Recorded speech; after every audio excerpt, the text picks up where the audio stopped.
மெய்யியலின் வளர்ச்சி பாதையில் எமது பங்கும் உண்டு என்பதில் மகிழ்ச்சி அடைகின்றோம். ஹந்தான மெய்யியல் வட்டம் என்பது எமது வலைப்பதிவாக 2021 நவம்பர் 21 முதலாவது வெளியிடப்பட்டது. மேலும் மெய்யியலின் இரண்டாவது வலைப்பதிவு இன்று வெளியிடப்பட உள்ளது.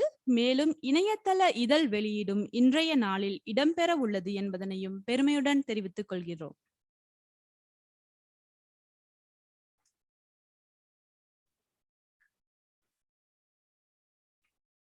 Good morning and welcome to the launching ceremony of the Hanthana Philosophy Circle e-journal published by the Department of Philosophy, University of Peradeniya. So last year we took the initiative to launch a blog site by the same name, and this year, going a step ahead, we were able to pull this e-journal, and as a department, I believe that this is a tremendous achievement. So as it is customary in ceremonies like this, let's start the day's agenda by lighting the traditional oil lamp. And for that, I cordially invite Dr. E.M.P.C.S. Ekanayaka, the Dean, Faculty of Arts, University of Peradeniya, Professor Namali Kumari Handagama, the Head of the Department of Philosophy, Mr. Jayantha Bogada, representing the editorial board of the Hanthana Philosophy Circle e-journal, and our own reviewers, Dr. Saman Pushpamara, Mr. Samantha Ilangakon, and Mr. Mufisal, and a senior member representing the staff of the Department of Philosophy, and a junior member representing the temporary staff of the Department of Philosophy, and one of the authors.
Thank you, everyone.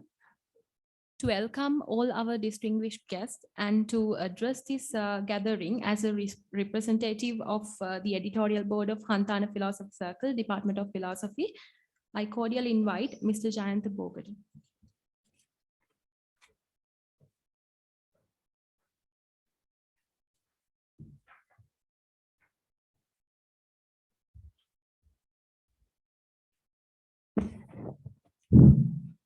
ගෞරවනීය ස්වාමීන් වහන්සේ පෙරදිරි විශ්වවිද්‍යාලයේ ශාස්ත්‍ර පීඨයේ පීඨාධිපති තුමනි දර්ශන අධ්‍යනාංශයේ අංශාධිපති තුමියනි එමෙන්ම මෙම අවස්ථාවට සහභාගී වන දර්ශන අධ්‍යනාංශයේ සියලුම ආචාර්ය මණ්ඩලයේ ගුරු බෞතුන්ගෙන් හා මේ සඳහා සහභාගී වෙන ශිෂ්‍යයන්ගෙන් වගේම අන්තර්ජාලය හරහා අප සමග සම්බන්ධ වෙනවා යම් ශිෂ්‍ය පිරිසක් ඒ සියලු දෙනාමත් ඒ වගේම ලිපි සැපයූ ඇතැම් කතුවරුත් අද අපගේ ආරාධනයේ මේ අවස්ථාවට සහභාගී සිටිනවා ඒ සියලු දෙනාගෙන් අවසරයි මම ඊටම සන්තෝෂයෙන් මේ අවස්ථාවේදී ඔබ සමදෙනා සාදරයෙන් පිළිගන්නවා ඊට ප්‍රථමයෙන් මම ටිකක් මේ අද දවසේ සිදු කිරීමට අපේක්ෂිත කාර්යය පිළිබඳව යම් පැහැදිලි කිරීමක් කරන්න බලාපොරොත්තු වෙනවා Hanthana Philosophy Circle නැත්නම් Hanthana දාර්ශනික කවය නැමැති බ්ලොග් අඩවිය නිර්මාණය කිරීමේදී ඒක ඉතිහාසයට ගියොත් ඇත්තටම මේ සංකල්පය ඉස්සලම අපට දුන්නේ කලින් අංශාධිපතිව සිටි ආචාර්ය චරිත හේරත් මැතිතුමා. එතුමා තමයි මෙහි මූල බීජය යෝජනා වුණේ. ඒ යෝජනාව අනුව යමින් අපේ දෙපාර්තමේන්තුවට සහාය කතිකාචාර්ය ලෙස බඳවාගත්ත මේ නවතම කණ්ඩායම ඒ අදහස සඵල කරන්නට ඒගොල්ලෝ යම් කිසි උත්සාහයක නිරත වෙමින් සිටියා. කාලයක්ම ඒ සඳහා ගත වුණා. ඉතින් මට ඒක කිසිම සම්බන්ධයක් තිබුණේ නැහැ. නමුත් අපි ගිය වසරේ දාර්ශනික දිනය සැමරීම සඳහා යමක් කළ යුතුයි කියලා කල්පනා කරද්දී සාකච්ඡා කරනකොට මතුවුණා මේ බ්ලොග් අඩවියක් පිළිබඳ අදහසත් ඒ සඳහා යම් කිසි ආකාරයක පියවර කීපයක් අරගෙන තිබෙන බව. ඒ අනුව මම එම කණ්ඩායම සමග සම්බන්ධ වුණා. ඉන් පස්සේ අපිට පුළුවන් වුණා ගිය වසරේ ඒ වෙනකොට අපිට නමක් තිබුණේ නැහැ. අපි බ්ලොග් අඩවියක් කරනවා කිව්වට ඊපස්සේ මම සහ අපේ සංස්කාරක මණ්ඩලය අපි එකතු වෙලා සාකච්ඡා කරලා Hanthana දාර්ශනික කවය කියලා අපි මේකට නමක් ලැබුවා Hanthana Philosophy Circle කියලා. එතකොට මූලික වශයෙන්ම මෙහි අපේ අරමුණ තමයි ශාස්ත්‍රීය පර්යේෂණ ලේඛනයන් පළ කරන්නට කිසියම් ප්ලැට්ෆෝම් එකක් හදන එක නැත්නම් අවස්ථාවක් උදා කරන එක තමයි අපේ මූලිකම අරමුණ බවට පත් උනේ Hanthana Philosophy Circle බිහි කිරීම හරහා. එහිදී විශේෂයෙන්ම දර්ශනය විෂය හදාරන ශිෂ්‍යයන්ව අපි ඉලක්ක කරගත්තා. ඔවුන්ව ශාස්ත්‍රීය ලේඛනය සඳහා අභිප්‍රේරණය කර ගැනීමට අපි ප්‍රධාන වශයෙන් අපේ අරමුණක් කරගත්තා. ඒ විතරක් නෙවෙයි අපේම දෙපාර්තමේන්තුවේ අපි අතිම්මත් එවැනි පර්යේෂණ සිදුවිය යුතු බවත් එවැනි පර්යේෂණ පළ කළ යුතු බවත් අපි නිගමනය කරා. ඒ නිසා ශිෂ්‍යයන් සහ ගුරුවරුන් කියන දෙපිරිසටම තමන්ගේ ශාස්ත්‍රීය පර්යේෂණ පළ කර ගැනීමට අවස්ථාවක් සැකසීම තමයි මූලික වශයෙන්ම මේ Hanthana Philosophy Circle කියන බ්ලොග් අඩවියේ අරමුණ වුණේ. අපි එතනනුත් එහාට ගිහිල්ලා දර්ශනය උපාදය නොහැදෑරු අනිත් ශාස්ත්‍රඥයින්ටත් අපි විවෘත කරා Hanthana Philosophy Circle බ්ලොග් අඩවියේ. ඒ අනුව අපිට ඔවුන් දර්ශනය විෂය නොවුනත් ඔවුන්ගේ මූලික විෂය අපේ විෂයට සම්බන්ධයක් ඇති තේමා ඔවුන්ට ලියවි තිබෙන විට අපි ඒවා පළ කරන්න කැමැත්ත පළ කරලා අපි එවැනි ලිපිත් අපි බාරගත්තා. ඒ අනුව මම හිතන්නේ කාටත් පැහැදිලි Hanthana Philosophy Circle blog අඩවියේ අරමුණ.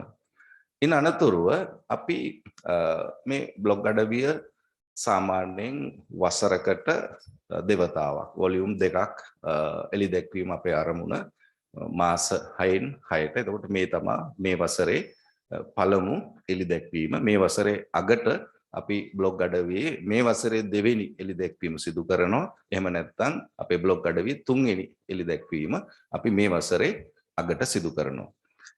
ඒකම දැන් මේ දෙවෙනි බ්ලොග් අඩවිය අපි අද ලොන්ච් කරනවත් එක්කම තව අලුත් දෙයක් අපි ඒකට එකතු කරා. ඒ තමයි අපි Hanthana Philosophy Circle e-journal එකත් මේකම මීට සමගාමීව අද ලොන්ච් කරනවා.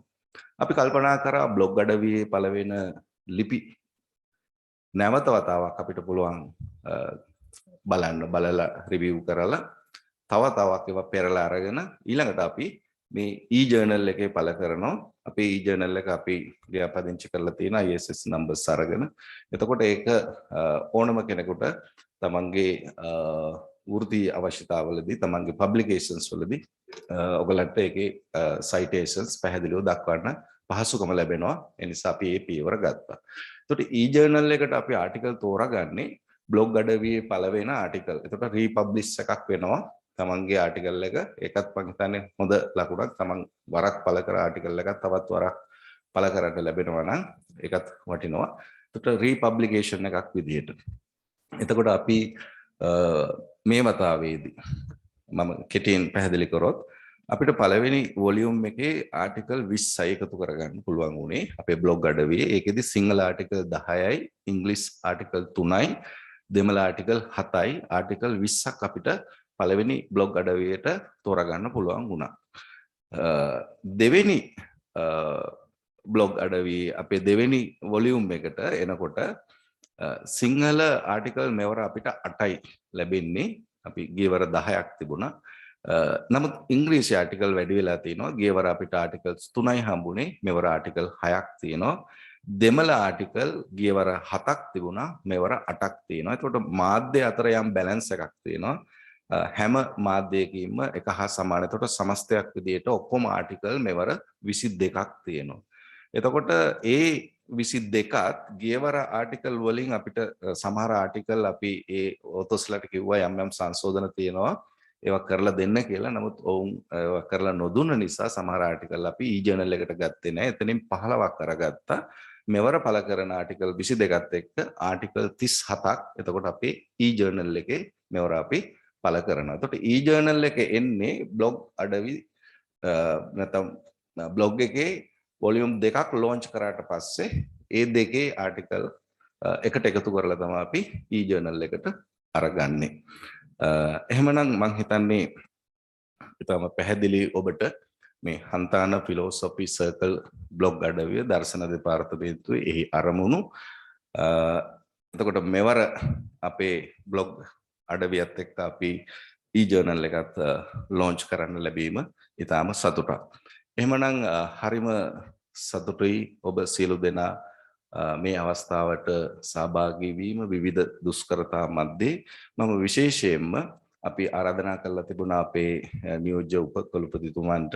එතුමා එකඟ වෙලයි තිබුණේ අද මේ අවස්ථාවට සම්බන්ධ වෙන්න. නමුත් අප අතින් තමයි යම් ප්‍රශ්නයක් ඇති වුණේ. අපි 3ට යොදාගෙන තිබුණු ප්‍රෝග්‍රෑම් එක 11:30ට යොදාගත්තා. ඒ නිසා අපිට එතුමාගේ සහභාගීත්වය අහිමි වුණා. අපි බැලුවේ මේ දිනවල තියෙන ප්‍රවාහන දුෂ්කරතා හේතුවෙන් හවස් වෙනකොට 3ට පටන් ගත්තා නම් 5 විතර වෙනවා.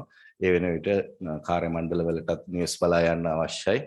බස් ප්‍රවාහන ගැටලු තියෙන නිසා තමයි අපි මේ උදේවරුට මේක වෙනස් කරගත්තේ. නමුත් ඒකේ ප්‍රතිඵලයක් විදිහට අපිට නියෝජ්‍ය උපකුලපතිතුමන්ගේ සහභාගීත්වය ලබා ගන්න බැරි වෙනවා. නමුත් එතුමාගේ නමද ආශිර්වාදය මම හිතනවා අපිට මේ සඳහා ලැබෙනවා කියන එක.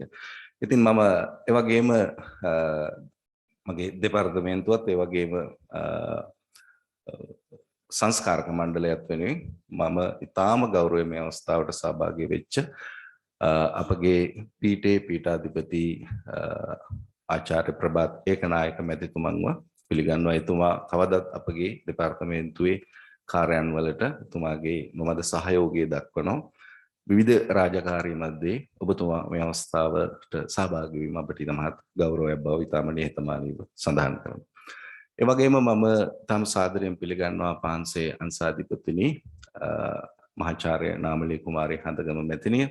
එතුමිය අපගේ ශක්තියයි මේ සියල්ල පිටුපස්සේ අපිව උසුගන්වන අපිව අභිප්‍රේරණය කරලා අපි මේ කාර්යයන් වල නිරත කරවන බලවේගය ඇයයි. ඇය නොසිටින්න ප්‍රශ්න නොකරන්න. මොකද අපි ඇක්ටිවිටි ප්ලෑන් එකක් හදනවා වසරේ මුලදී. එතකොට මේ ඇක්ටිවිටි ප්ලෑන් එකේදී මට පැවරිච්ච රෙස්පොන්සිබිලිටි එකක් තමයි මේ බ්ලොග් අඩවිය පවත්වාගෙන යාම. ඉතින් මට හරි සන්තෝෂයි අපි ඇක්ටිවිටි ප්ලෑන් එකේ තිබුණු විදිහට අපිට ඒකේ මේ වසරේ පළවෙනි වොලියුම් එකේ මේ විදිහට එළි දක්වන්න ලැබීම. ඉතින් අය මම ඉතාම සාදරයෙන් පිළිගන්නවා මේ අවස්ථාව. ඒ වගේම අද අපගේ ඔතුමා සාදරයෙන් පිළිගන්න අවස්ථාවට ඒ වගේම අද අපගේ මේ ආටිකල්ස් මම සඳහන් කරන්න ඕනේ මේ ආටිකල්ස් අපි ඇත්තටම කිව්වොත් ඩබල් බ්ලයින්ඩ් රිවිව් එකකට යවලා තමයි අරගෙන තියෙන්නේ. අපි ඕතගේ නම දෙන්නේ නැතුව අපි හැබැයි මේක පියර් රිවිව් එකක්. අපේ අරමුණ ඉදිරියේදී මේක රෙප්‍රීඩ් ජර්නල් එකක් බවට පත් කරගන්න එක. අපි උත්සාහ දරුවා මේවර රෙප්‍රි බෝඩ් එකක් අපිට හොයාගන්න තම අපහසු. මොකද ෆිලොසොෆි ආටිකල්ස් ගැන යම් කිසි අවබෝධයක් තියෙන පිරිසක් අපිට අවශ්‍යයි. ඉතින් අපි ඒ සඳහා යම් උත්සාහයක් දරුවා ඒක අසාර්ථක වුණා. නමුත් අපි මේවරත් peer reviews තමයි අපි සිදු කරේ. නමුත් අපි ඉදිරියේදී බලාපොරොත්තු වෙනවා මේක රෙප්‍රීඩ් ජර්නල් එකක් විදිහට. එතකොට ඇත්තටම ඕතර්ස්ලටත් ඒක ලොකු වටිනාකමක් ලැබෙනවා. ඔයගොල්ලන්ගේ පබ්ලිකේෂන් එක රෙප්‍රීඩ් ජර්නල් එක පළ වුණා. ඉතින් දර්ශන දෙපාර්තමේන්තුව කියන්නේ ගොඩක් වෙලාවට මේ ගල් මුල් තමයි වැඩිපුර අපිට නිදා පහස ගොඩක් වෙලාවට ලැබෙන දෙපාර්තමේන්තුවක්. මල් පොකුරු වලට වඩා ප්‍රශංසා වලට වඩා පොඩ්ඩ බැරි වෙනකොට අපිට ගොඩක් ප්‍රශ්න ඇති වෙනවා. ඉතින් එවැනි අවස්ථාවකදී අපි කුඩා කණ්ඩායමක් එක පැත්තකින් කියන්නේ කුඩා ශිෂ්‍ය පිරිසක් ඉන්න නිසා අර ශිෂ්‍ය අනුපාතයට අනුව ආචාර්ය මණ්ඩලය තියෙන්නේ. ඒ නිසා ගොඩක් වෙලාවට කාර්ය මණ්ඩලයේ හැම කෙනෙකුටම විශාල රාජකාරී කොටසක් තියෙනවා. ඉතින් ඒ අතරේ ලිපි ලියලා අපිට ලිපි සැපයූ සියලු දෙනාම මම සාදරයෙන් පිළිගන්නේ යම් පිරිසක් මෙහි ඉන්නවා. ඒකම මේ ලිපි පියර් රිවිව් කරන්න අපිට උදව් වෙනවා පිරිසක් ඉන්නවා. අපේ ආචාර්ය මණ්ඩලයේ සෑම කෙනෙක්ම වාගේ අපේ ජ්‍යෙෂ්ඨ කතිකාචාර්ය සුමේද වීරවර්ධන, ඒ වගේම ආචාර්ය සමන් කුසුකුමාර, ඒ වගේම අපේ ජ්‍යෙෂ්ඨ කතිකාචාර්ය සමන්ති ළඟකෝන්, ඒ වගේම අපේ කතිකාචාර්ය පන්සලේ ආරච්චි කතිකාචාර්ය සෙව්වන්දි ඇතුළු කොට මේ සියලු දෙනාම ඒ වගේම අපේ දෙමළ මාධ්‍ය ලිපි සම්බන්ධව රිවිව් කරන්නට සම්බන්ධ වුණ අපේ ජ්‍යෙෂ්ඨ කතිකාචාර්ය මුටිසාල් අබුබකර් මහතුමන් මේ සියලු දෙනාම මම මේ අවස්ථාවට කෘතඥපූර්වකව සාදරයෙන් පිළිගන්නවා. ඒකම අද මේ ලිපි රිවිව් කරන්න ඉදිරිපත් වෙනවා. සිංහල මාධ්‍ය ලිපි රිවිව් කරන්න අපි ආරාධනා කරා අපේම දෙපාර්තමේන්තුවේ ජ්‍යෙෂ්ඨ කතිකාචාර්ය සමන්ති ලංකෝන් මැතිතුන්ට. ඒ වගේම අපේ දෙමළ මාධ්‍ය ලිපි රිවිව්ස් කරන්න අපි ආරාධනා කරා අපගේම දෙපාර්තමේන්තුවේ ජ්‍යෙෂ්ඨ කතිකාචාර්ය මුපිසාල් මැතිතුමන්ට. ඒ වගේම ඉංග්‍රීසි මාධ්‍ය ලිපි ගියවර නම් අපේ ආචාර්ය සමන් කුසුකුමාරයන් තමයි ලිපි වලින් සෑහෙන කොටස සිංහල මාධ්‍ය හා ඉංග්‍රීසි මාධ්‍ය සියල්ලම රිවිව් කරේ. මෙවර එතුමාගේ බර ටිකක් අඩු කරලා ඉංග්‍රීසි මාධ්‍ය ලිපි පමණක් අපි එතුමාට රිවිව් කරන්න පැවරුවා. ඉතින් ওই සියලු දෙනාම මම සාදරයෙන් පිළිගන්නවා. ඒ වගේම ශිෂ්‍යෝ සහභාගී වෙලා ඉන්න මේ අවස්ථාවට සහ වෙනත් දෙපාර්තමේන්තු වලින් මෙහි පැමිණ සිටින ඔබ සියලු දෙනාම මේ අවස්ථාවට සාදරයෙන් පිළිගන්නවා. මගේ කතාව අවසන් කරන්න කලින් මම මගේ ස්තුතිය පුද කළ යුතුයි අපේ සංස්කාරක මණ්ඩලයට, විශේෂයෙන්ම අපේ සහාය කතිකාචාර්යනී බුද්ධිනී කරුණාරත්න, ඒ වගේම අපේ ප්‍රබෝධා රත්නායක, ඒ වගේම ශාලිනී රත්නායක, ඒ වගේම ඉෂාරා නම් වැරදිලා ඇති ඔයගොල්ලන්ගේ සර්නේම් මම වෙනස් කරා කියලා නඩු දාන්න එපා.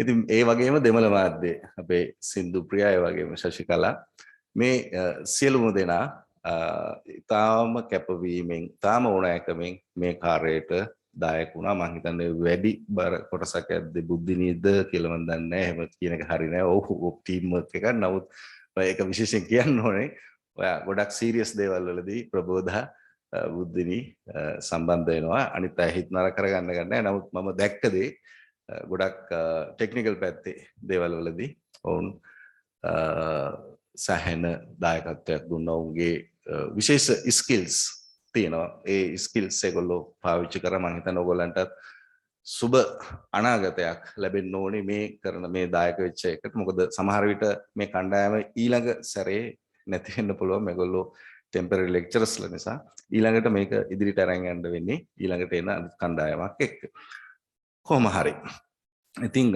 ඔබ සියලු දෙනාටම ස්තුතියි මම ආරාධනා කරනවා අපේ බ්ලොග් අඩවියට දිගටම ලියන්න ඊටම කනගාටුයි ටිකක් බොහොම අමාරුවෙන් තමයි ලිපි ටික මේ ටික එකතු කරගත්තේ කියලා සඳහන් කරන්න ඕනේ සැහැණ වතාවක් එක්ස්ටෙන්ඩ් කරන්න වුණා ඩෙඩ් ඩේට් එක එහෙම කර අපි ලිපි බොහොම අපහසුවෙන් ලබා ගත්තා අපි දන්නවා මේ කාලේ අමාරුයි පුස්තකාල පරිහරණය එහාට මෙහාට යන එක පොත්පත් පරිහරණය වගේම තියෙන වාතාවරණයන් තුළ තියෙන මානසික ආතතිය ඒවත් එක්ක රිසර්ච් මයින්ඩ් එකක් නැති වෙන්න පුළුවන්. නමුත් ඒ තත්ත්වයන් තුළ අපි කොහොම හරි මේ අභියෝගය ජය අරගෙන තියෙනවා. ඒ නිසා මම කියපු කතාව ඇතුළේ ඔයගලන්ට තේරෙන්නේ නැති මේක ටීම් වර්ක් එකක්. අපි හැමෝම මේකට දායක වුණා. අපි සංස්කාරක මණ්ඩලයේ හැරුණාම එළි ඉඳගෙනත් අනිත් හැම කෙනෙක්ම මේකට ධෛර්යය දුන්නා අංශාධිපතිතුමියගේ සිට. ඒ නිසා සියලු දෙනාට සංස්කාරක මණ්ඩලයේ වලින් ස්තුතිය පුද කරමින් මම පිළිගැනීමේ කතාව හා ආරමුණු පැහැදිලි කිරීමේ කතාව මෙතනින් නිම කරනවා සාර්ථක ශාස්ත්‍රීය හෝරා කීපයක් වේවා කියලා ප්‍රාර්ථනා කරනවා.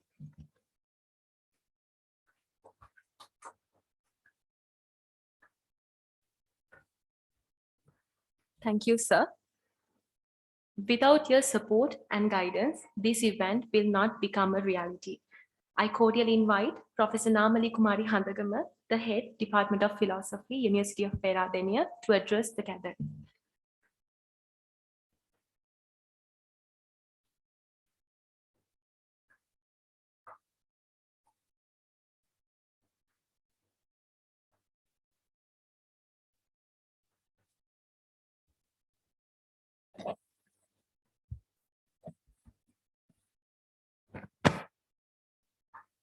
අයිබෝවන් සියලුම දෙනාට සුබ උදෑසනක් වේවා ගෞරවනීය ස්වාමින් වහන්සේ ශාස්ත්‍ර පීඨයේ පීඨාධිපතිතුමනි අධ්‍යයන කාර්ය මණ්ඩලයේ සියලුම බවතුනි අනධ්‍යයන කාර්ය මණ්ඩලයේ සියලුම දෙනා සහ ආදරණීය ශිෂ්‍ය ශිෂ්‍යාවන්ගෙන් අවසරයි ඇත්තටම මේ ඊටාම සුවිශේෂ අවස්ථාවක් පෙරාදෙණිය විශ්වවිද්‍යාලයේ දර්ශන දෙපාර්තමේන්තුව කියන්නේ බැනුම් අහන්න උනත් අපි යමක් කරා නම් ඒක විශ්වවිද්‍යාලයේ විශේෂ දෙයක්. අපි දාර්ශනික සංකතන පටන් ගත්තා. අපි දන්සල් පටන් ගත්තා. ඒ වගේම මම හිතන්නේ ඊ ජර්නල් එකකුත් පටන් ගත්තා. මේ වගේ අපි මට මතක නැහැ අපි මොනවද කරේ කියලා. නමුත් කරපු හුඟක් දේවල් විශ්වවිද්‍යාලේ ඉතාමත් සුවිශේෂ වුණා. සමහරු අකමැති දේවල් වුණා. සමහරු කැමති දේවල් වුණා. නමුත් අපි විශ්වවිද්‍යාලය තුළ සුවිශේෂ අනන්‍යතාවයක් දිනාගත්ත මේ විශ්වවිද්‍යාලයේ තාමත් සුවිශේෂ දෙපාර්තමේන්තුවක් දර්ශන දෙපාර්තමේන්තුව. ඉතින් අපි මේ කරපු වැඩෙත් මම හිතන්නේ විශේෂ වෙනවා ශාස්ත්‍රීය ලෝකයේ. මේ අවස්ථාවේ මම හිතන්නේ සමාජීය වශයෙන් උත් අපි නොයෙකුත් අපහසුතා වගේ තියෙන වෙලාවක් රටේ සමහර වෙලාවට එක පොදු ප්‍රශ්නයක් රටට විශේෂයෙන් ශාස්ත්‍රීය ලිපි ලේඛන අපි කොයිතරම් ලියන්නට උනන්දු කරත් ඒ උනන්දුව අපිට හරි විදිහට ඉටු කරගන්නට බැරි වෙනවා සමහර වෙලාවට කඩදාසි හිඟය ඒ වගේ ප්‍රශ්නත් එක්ක. නමුත් ඒ ලිපි ලේඛන ලියන්නන්ට තිබුණු උනන්දුව එකාතකින් සම්පාදනය වෙනවා මේ වගේ අන්තර්ජාලයේ ඔස්සේ ලිපි ලේඛන සම්පාදනය කරන්නට අප දුන්න ඉඩත් එක්ක ඒ වගේම ශාස්ත්‍රීය ලේඛනයන් පරිහරණය කරන්නට අධ්‍යයන කටයුතු වලදී අනිකුත් අවස්ථාවලදී පුස්තකාල පරිහරණය සහ අනිකුත් පොත්පත් පරිහරණයට අපේ දරුවන්ට තියෙන ඉඩ ඉතාමත් අඩුයි.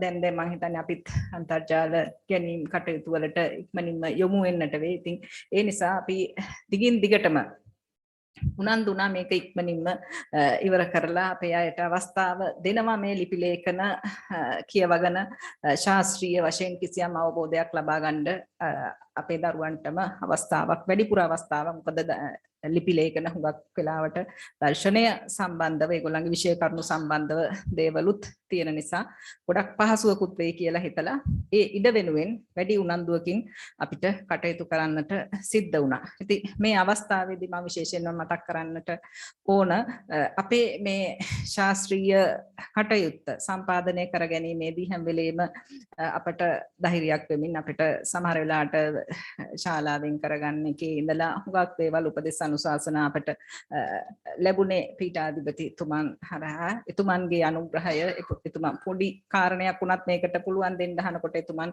අනිකුත් වැඩ අතපසු කරගෙන හරි අපේ දෙපාර්තමේන්තුවේ වැඩවලට සම්බන්ධ වෙනවා විශේෂයෙන්ම එතුමන්ට මම මේ අවස්ථාවේදී ස්තුතිවන්ත වෙනවා අපේ දරුවන් ධෛර්ය කරන්නට මේ අවස්ථාවට සම්බන්ධ වීම ගැන ඊට අමතරව විශේෂයෙන්ම අපේ මේ ලිපි ලේඛන මාධ්‍ය තුනකින් සම්පාදනය කරපු මේ ලිපි ලේඛන ශාස්ත්‍රීය වශයෙන් සාකච්ඡාවට ලක් කරපු කණ්ඩායමක් හිටියා. ඒ කණ්ඩායම තමයි විශේෂයෙන්ම ආචාර්ය සමන් පුෂ්ප කුමාර, ජ්‍යෙෂ්ඨ කතිකාචාර්ය මොෆිසාල් අබුබකර්, ජ්‍යෙෂ්ඨ කතිකාචාර්ය සමන්ත ඉලංග කෝන් මේ කණ්ඩායම නොවුන නම් මම හිතන්නේ සමන්ත ඉලංග කෝන්ට මේ ටික දීලා සතියක්වත් උනේ නැහැ. දවස් 3-4ක් ඇතුළත හැමදේම ඉවසගෙන සමන් මම හිතන්නේ මොෆිසාල් ආවේ කල්මුනේ ඉඳලා ඊයේ නමුත් ඒ අපේ දෙපාර්තමේන්තුවේ එකතුව අපේ දෙපාර්තමේන්තුවේ කීප දෙනාගේ හරි මම හිතන්නේ 6 දෙනයි 7 දෙනයි මේ අයගේ එකතුවෙන් මේ කරන ඉතාමත් සුවිශේෂ කටයුත්ත. ඒ කටයුත්ත හරියටම කෙරෙන්න ඒගොල්ලන්ගේ අපමණ ධෛර්ය කැපවීම අපට දෙපාර්තමේන්තුව වෙනුවෙන් ලැබුණා. මම ඒ අයත් මේ වෙලාවේ පීඨාධිපතිතුමා ඉදිරියේ මතක් කරන්නට කැමතියි. ඒ අයගේ කැපවීම සහ ධෛර්යය මේ අවස්ථාවේදී. ඊට අමතරව මේ අවස්ථාව සම්පාදනය කරගෙන අපි මෙහෙම කටයුත්තක් කරමු කියලා මේ අවුරුද්දේ මුල මේ ගැන මතක් කරනකොට මම හිතලම බෝගොඩට මේ සම්බන්ධීකරණ කටයුතු මේ පැවරුවේ ජ්‍යෙෂ්ඨ කතිකාචාර්ය ජයන්ත බෝගොඩ මැතිතුමන්ට.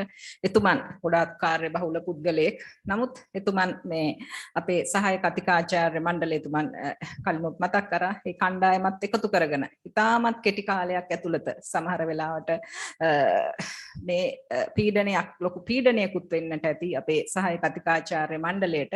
ඒ අයත් එකතු කරගෙන රැදවල් නැතුව මේ කටයුත්ත සාර්ථක කරගන්නට ඉතාමත් වෙහෙසීමෙන් කැපවීමෙන් කටයුතු කළා. ඒ අය අතරේ විශේෂයෙන්ම මම මතක් කරන්න ඕනට නම් කියන්න ඕන බුද්ධිනී කරුණාතිලක, ඉෂාරා විමලවීර, ශලනී රත්නායක, ප්‍රබෝධා රාජනායක, ශශිකලා, සින්දුප්‍රියා මේ හැම දෙනෙක්ම තාමත් කැපවීමෙන් කටයුතු කරා.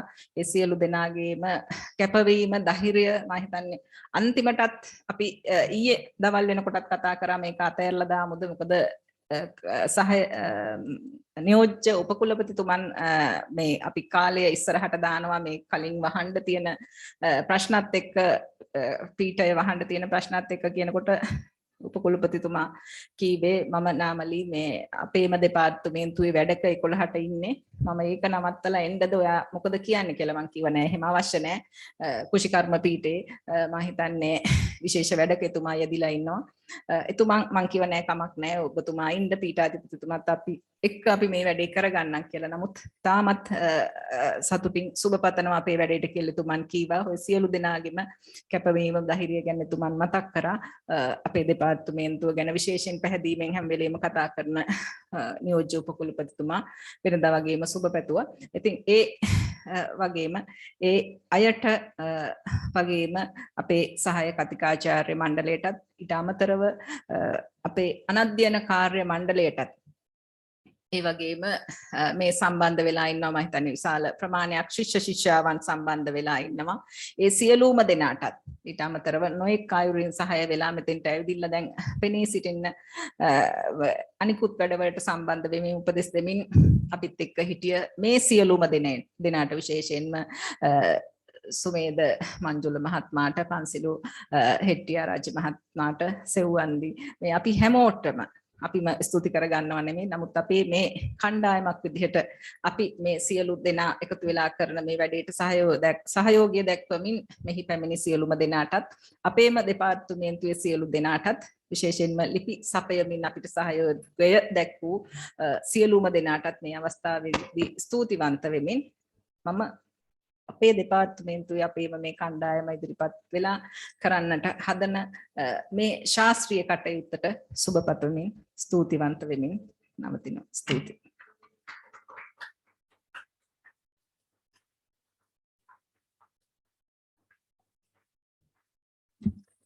නිරන්තරයෙන්ම අපහා රැඳෙමින් අපිට උපදෙස් අනුශාසනා ලබා දෙන දර්ශන අධ්‍යනාංශයේ අංශාධිපතිනි මහාචාර්ය නාමලී කුමාරි හඳගම මැතිණියට බෙහෙවින්ම ස්තුතිවන්ත වෙනවා. ඉතින් අද අපේ මේ වැඩසටහනේ මං හිතනවා වැදගත්ම අවස්ථාව මේක කියලා. මොකද අපි එක බ්ලොග් අඩවියක් එලි දැක්කුවා. ඉතින් එහි දෙවනි අදියර පවත්වන්නටයි මේ සූදානම. Hanthana Philosophy Circle දෙවන බ්ලොග් අඩවිය සහ ප්‍රථම e-ජර්නලය එලි දැක්වීමේ අවස්ථාවයි මේ.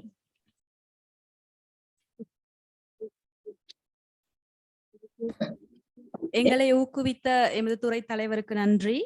அடுத்ததாக நிகழ உள்ளது மிகவும் முக்கியமான விடயம். அதாவது எங்களுடைய அந்தான மெய்யியல் வட்டத்தின் 2வது வெளியீடு இப்போது உங்களுக்கு காணக்கூடியதாக இருக்கும். இதனை நாங்கள் இணையதள இதழ் என்றும் கூட கூறலாம். இது 2வது முயற்சி எங்களுடையது. உங்களுக்கு அதனை இப்போது காண கூடியதாக இருக்கும்.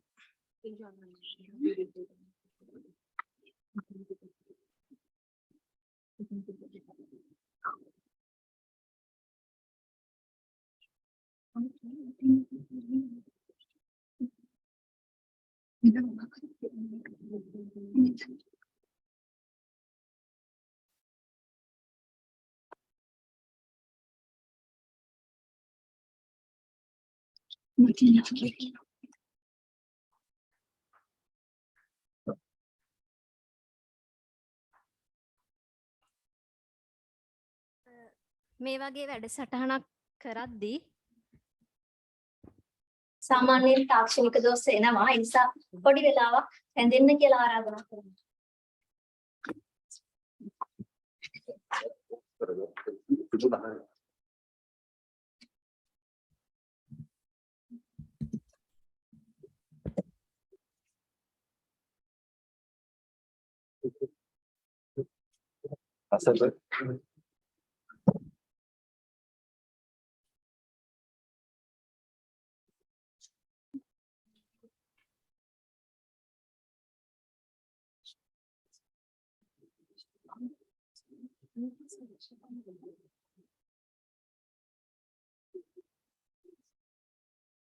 අපි බ්ලොග් අඩවිය එලි දක්වන්න කලින් පොඩි වීඩියෝ එකක් හැදුවා. ඒක පොඩ්ඩක් තම සකස් කරගන්නකම් රැඳෙන්න කියලා කියනවා. මේ ඇත්තටම මේක විද්‍යාර්ථයින්ට වගේම මෙතනින් එහා ඉන්න ගොඩක් දූදරුවන්ට වෙන්න පුළුවන්, අනෙක් අයට වෙන්න පුළුවන්. තමන්ගේ දක්ෂතාවය එලිනන්වන්න මං හිතනවා ඒක ලොකු අවස්ථාවක් කියලා. මොකද පබ්ලිකේෂන් එකක් කියන එක ජීවිතේට ගොඩක් වැදගත් වෙනවා. සමහර අය සමහර තැන්වලදී පැකිලෙනවා. හැබැයි මේක තමයි හොඳම අවස්ථාව. ඉතින් ඔබටත් ආරාධනා කරනවා අපිත් එක්ක එකතු වෙන්න, ඔබගේ ලිපි අපිට දෙන්න. ඒ පළ කරපුවාම ඔබටත් හදවතින් සතුටු වෙන්නට හැකියාව ලැබෙයි.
සමා වෙන්න අපි පසුව වීඩියෝ එක එළිදක් පෙන්වන්නම් ඔයගොල්ලන්ට. මේ අවස්ථාවේදී අපි අපේ බ්ලොග් අඩවිය එළිදැක්වීමේ කටයුත්තට යමු. අපි එක බ්ලොග් අඩවියක් එළිදැක්වුවා. අද දෙවන බ්ලොග් අඩවිය එළිදක්වන්නයි මේ සූදානම. ඉතින් මේ ගෞරවනීය ආරාධනය පෙරදෙණිය විශ්වවිද්‍යාලයේ දර්ශන අධ්‍යයන අංශයේ අපේ අංශාධිපතිනි මහාචාර්ය නාමලී කුමාරි හඳගම මැතිණියට.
බොහොම ස්තුතියි මැතිණියනි. අපගේ බ්ලොග් අඩවිය වගේම ප්‍රථම ඊ-ජර්නලය එළිදැක්වීමේ අවස්ථාවටයි මේ සූදානම් වෙන්නේ. ඒ සඳහා ඉතාම ගෞරවයෙන් යුක්තව ආරාධනා කර සිටිනවා පෙරාදෙණිය විශ්වවිද්‍යාලයේ පීඨාධිපති ඩොක්ටර් EMPCS ඒකනායක මැතිතුන්ට.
Thank you, madam. Thank you, sir. Sir, thank you for coming to grace this event. Now I cordially invite Dr. EMPCS Ekanayaka, Faculty of Arts, Peradeniya, to address the gathering.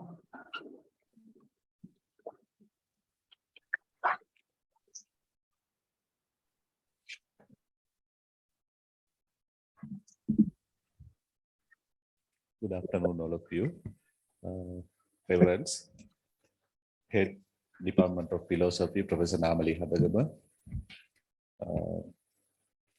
Senior Lecturers of the department, lecturers, Dr. Nafil from other department, and other staff members and students.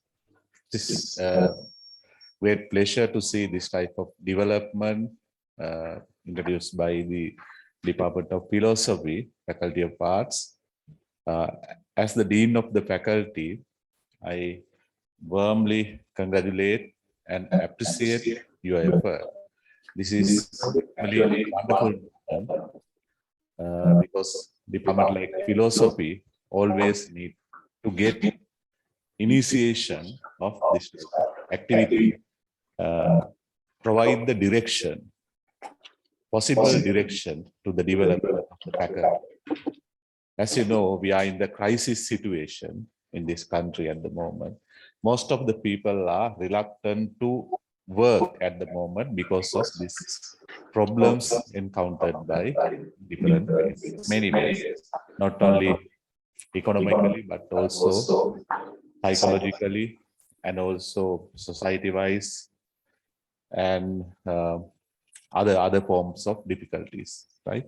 So most of the people are sitting behind what we are expecting to do, the society expected from them at the moment.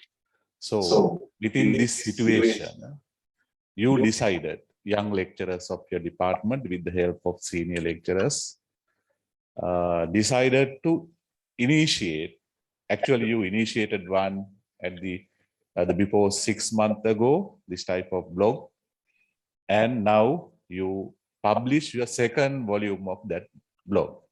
So this is the role model. We can get many examples from this young generation, young academics of our faculty. Actually, you know that the debate is going on the society. What is the importance of studying the subject like philosophy, political science, Sinhala within this what we call supply demand driven economic conditions of the society. But as the person from the field of education and the graduated from this faculty, I know very well how important the subject like philosophy, especially in education. We are talking about philosophy of education, educational philosophy. All the things depend on that type of vision and philosophy. Without the foundation of this philosophy and the vision, we cannot develop, we cannot build anything relevant to the humankind, benefit of the society. That's my belief, my vision toward this subject. And especially when we are talking about the methodologies of teaching, especially we are taking most of the thing from philosophy. Direction. Natural sciences are most of the time addressing what we call that the present need of the society. I mean, economically driven society always depend on natural sciences. They are creating so many problems to this society. Right? Today, we are facing economic hardships and also conflict between people, the societies. Most of the problems created by the natural sciences. But when we are finding solutions, we need to go to the social sciences subjects, especially philosophy. Philosophy provides the solution for all the problems of this society. Not individual problems, but also the problems created by human beings. In that sense, I know how much important this wonderful field, philosophy. When we are talking about the validity and how we can improve this subject in order to get more attention from the younger generation. That's the debate going on on this subject. How we can incorporate the activities and other forms of what you call strategies to address the requirement of younger generation, future generation, and the expectation of these academics. In that sense, this type of initiations, I mean, introducing web-based platform to deliver not only the research findings, articles, but also the important message from the field of philosophy. Actually, this is the appropriate way to address those requirements of society. What I am trying to say is that people who criticize the validity or importance of the subject philosophy can we can give the direct answer for their queries. That's the situation. So, when I search about how these philosophical strategies in education introduced to the world, we can get example from very ancient period of time. From in our religion, from Lord Buddha's time, you know that how that Chullapantaka Mahapantaka Thero story. How Chullapantaka Thero got Arihat based on the activities recommended by Lord Buddha. බුදුරජාණන් වහන්සේ දේශනා කළ ඒ කාරණය මහාපන්තක හාමුදුරුවන්ට තේරුණේ නැහැ. චුල්ලපන්තක තෙරුන් වහන්සේට අරිහත් භාවය ලැබීමට පින තිබෙන බව. මාස 4ක් තිස්සේ he recommended some activities, but unfortunately Chullapantaka Thero cannot achieve the Arihat status. ඒක තමයි සිද්ධ වුණේ. ඒ මහාපන්තකලා බොහෝ දෙනෙක් ඉන්නවා මේ සමාජයේ. There are so many Mahapantakas cannot understand the skill and quality of Chullapantakas. Their faith and their endeavor and their the fate of success, right? ඒගොල්ලන්ගේ දක්ෂතා අඳුරගන්න බැරි මහාපන්තකලා තමයි හුඟක් දෙනෙක් ඉන්නේ. In our faculty also like that. In your department, I directly I can say the few department initiated wonderful things after I was being appointed as the dean of the faculty. Now I participated very first of the published very first blog about 6 months ago. This is the second one, right? In between those 6 months, I participated only few departments activities. There are 19 departments. Out of that 19, only 1 or 2 departments initiated this type of creative platform activities. Yes, very truly I am saying that. Only 1 or 2 departments. Others are like Mahapantakas. ඒගොල්ලෝ දන්නවා අපි දන්නවා ඒගොල්ලෝ අරහත් මහාචාර්ය ආචාර්ය අල්පාචාර්ය ඔය හැම ආචාර්ය පට්ටම මතකගෙන තියෙන්නේ. හැබැයි වැඩ කරන්න ගියාම කතාව විතරයි වැඩ අඩුයි. සමා වෙන්න මම එහෙම කියනවට ඒක මම තේරුම් ගත්තදී. හැබැයි your department you initiated so many things, right? So actually this is the way we can address the need of Chullapantakas.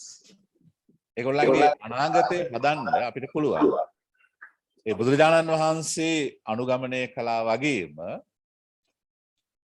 රජෝහරණං කියලා පිරිසිදු සුදු රෙදි කෑල්ලක් දීලානේ ඒ කමටහන දුන්නේ.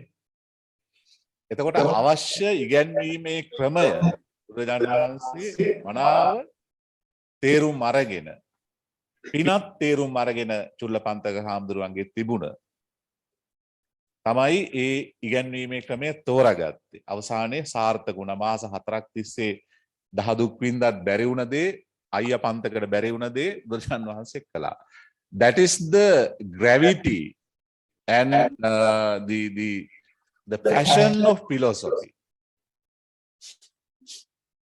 So your department, I know that you have very much that passion. You have that passion. So you can show, definitely you will show to other departments how we can incorporate these platforms, web-based blogs, to address the need of future generation, young academics, and also the field of research in many fields. Right?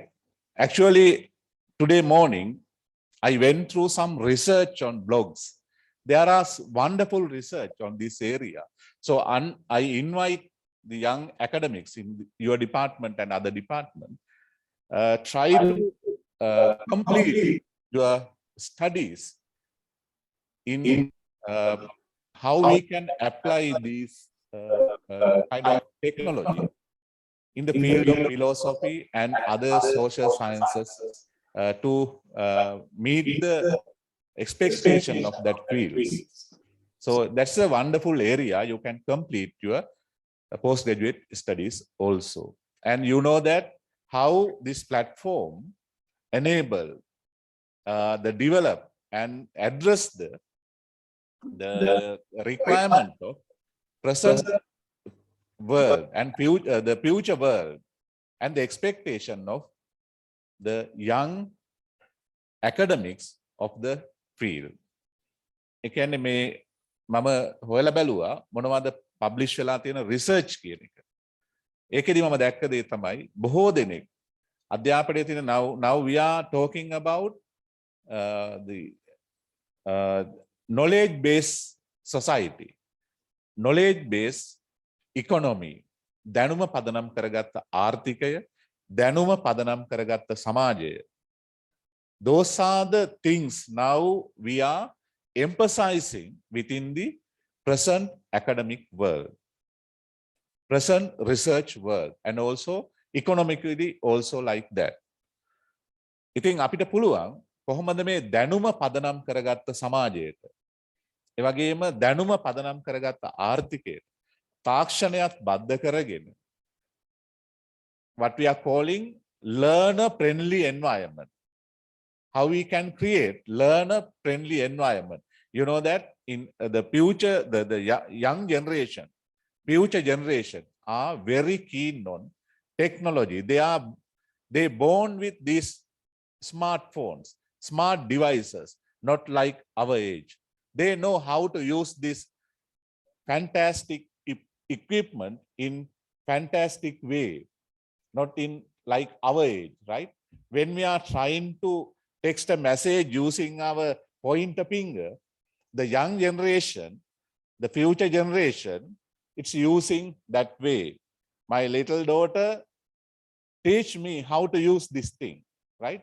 They didn't follow any technical program or technical courses. Just they learn by using this equipment. This is the future generation. As the teachers of the faculty, the academics of the faculty, you need to have vision for 30 years, the foreseen, the future, at least, right? You need to imagine what type of technology will emerge within 30 years of period. අවුරුදු 30කින් 50කින් එන තාක්ෂණය පිළිබඳව තමයි අපිට අවබෝධයක් තියෙන්න ඕනේ සහ අපි ක්‍රියා කරන්න ඕනේ. So that's the expectation of present generation. The future generations expected from us to prepare the platform which they can be address, achieve, or use. Otherwise, definitely we will reject from their generation. ඒගොල්ලෝ අපිව ප්‍රතික්ෂේප කරනවා. Now we know that how hard, what are the difficulties we are facing at the moment when we are conducting our online classroom, online platform. You know that at present we are facing power cut and also very difficult to get Zoom or Google Classroom without spending lot of huge sum of money. You know, the situation is worse now, but using this type of blogs, I think that is user-friendly approach. Always the academics and other interested people can access anytime, any place without password, right? No need to use password, right? Just we can click and we can access to those information. That's the way we need to address the need of the society, need of the future generation. The keeping what we call that barriers like password and other firewalls are now something far behind now. This is not the development of the technology. අපි හුඟක් වෙලාවට තාප්ප හදාගෙන ඉන්නේ. මම දැක්ක එක රූපයක තියෙනවා ඒක මම සිංහලෙන් කියන්නම් මේ ක්‍රිකට් මැච් එකක් බලනවා ළමයි තුන් දෙනෙක් එක්කෙනෙක් උසයි එයාට හොඳට පේනවා තාප්පයක් තියෙනවා හිතෙන් මවා ගන්න එක ඊළඟ ළමයා අර උසේ එක්කෙනාට වඩා ටිකක් කොටයි එයාට පේන්න එයා එක පෙට්ටියක් තියලා බලනවා තුන්වෙනි ළමයා හොඳටම කොටයි එයාට පෙට්ටි තුනක් විතර තිබ්බහම තමයි අරක පේන්නේ. So the education is what is emphasizing that we need to provide facilities to have equal opportunities for each and every child. But my intention is දැන් එතන කියන්නේ හැම කෙනෙකුටම සමාන අවස්ථා සම්පාදනය කරන්න ඕනේ අධ්‍යාපනයේ එහෙම නැත්නම් මේ සමාජයේ අවශ්‍යතා සපුරා ගන්න කියන එක. ඒකට පෙට්ටි තියලා එහෙම එක එක්කෙනාගේ දැන් අර පළවෙනියට පෙට්ටියක් ඕනේ නෑ. එයා උසයිනේ එයාට පේනවා. ඔයගොල්ලෝ මොකද කියන්නේ ඒකට? ඇත්තටම මෙහෙම පෙට්ටි දෙන්න ඕනද මේ වගේ වගේ? අපිට පුළුවන් නම් කරන්න ඕනේ ඇකඩමික්ස්ලා විදිහට තාප්පේ ගලවන එක. මිනිස්සුන්ගේ වේරියේෂන් එක අනුව එක එක්කෙනාට පහසුකම් දෙන එක නෙවෙයි. තාප්පේ ගලවලා දාන destroy the wall. The barrier is the main task. You done that wonderfully. Each and everybody. Now earlier we restricted our teaching and learning practices within our classroom. Nobody like to be observed by somebody else. What we are trying to introduce, the most of the lecturers know that, especially Sevandi, she involved with the curriculum development practices and quality assurance things. When we, especially, and also Dr. Nafil, you know the real situation. When we are trying to introducing that teacher appraisal system and peer evaluation, even peer evaluation, they are reluctant. They are not supporting that type of activities within the department or faculty, because some of them are their feeling is that they are thinking that they are the expert. Yes, of course, but still you have to be evaluated somebody else. That's the way we can improve ourselves. Even though we are we are expert in that subject, we don't know exactly how we are teaching, what are the teaching skills we are using to particular students. We have to match, we have to develop our teaching strategies with our students. The students are the very important clientele who can evaluate our performance. ශිෂ්‍යෝ තක්සේරු කරනවා ගුරුවරු. හැබැයි ගුරුවරු කැමති නැහැ, ආචාර්යවරු කැමති නැහැ තමන්ගේ පාඩමක් තව කෙනෙක් ඇවිල්ලා බලලා peer evaluation එකක්වත් කරනවා. Now you are practicing peer review with this blog. That's a wonderful effort.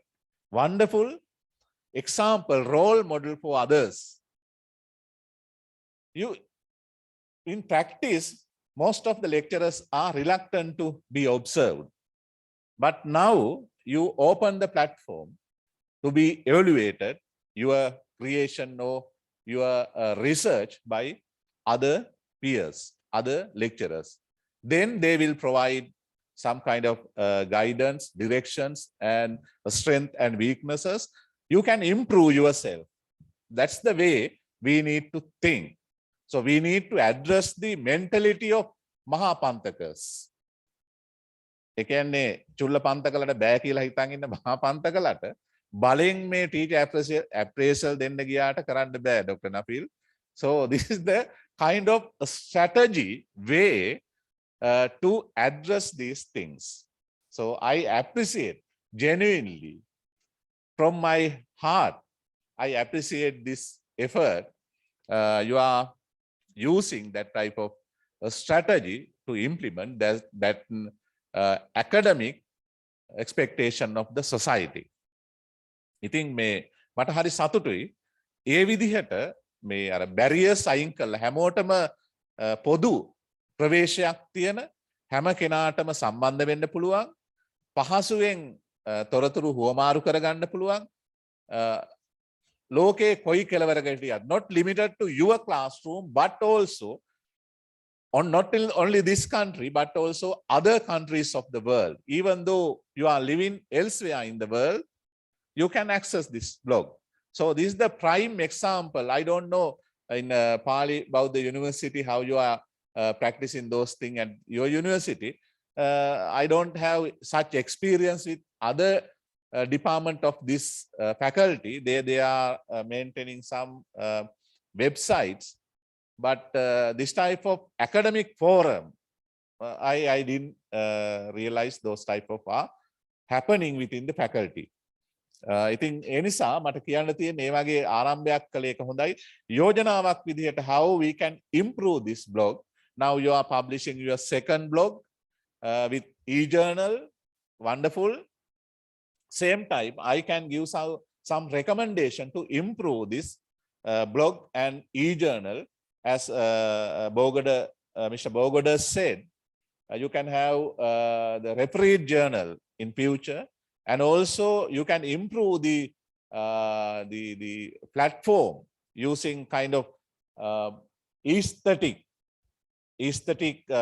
decorations. I mean that visuals and everything, and link to the faculty website and also to the university website, and also if possible. Try to get linked with the other universities of the what we call that developed universities in the world, ranked universities who are practicing philosophy in different ways.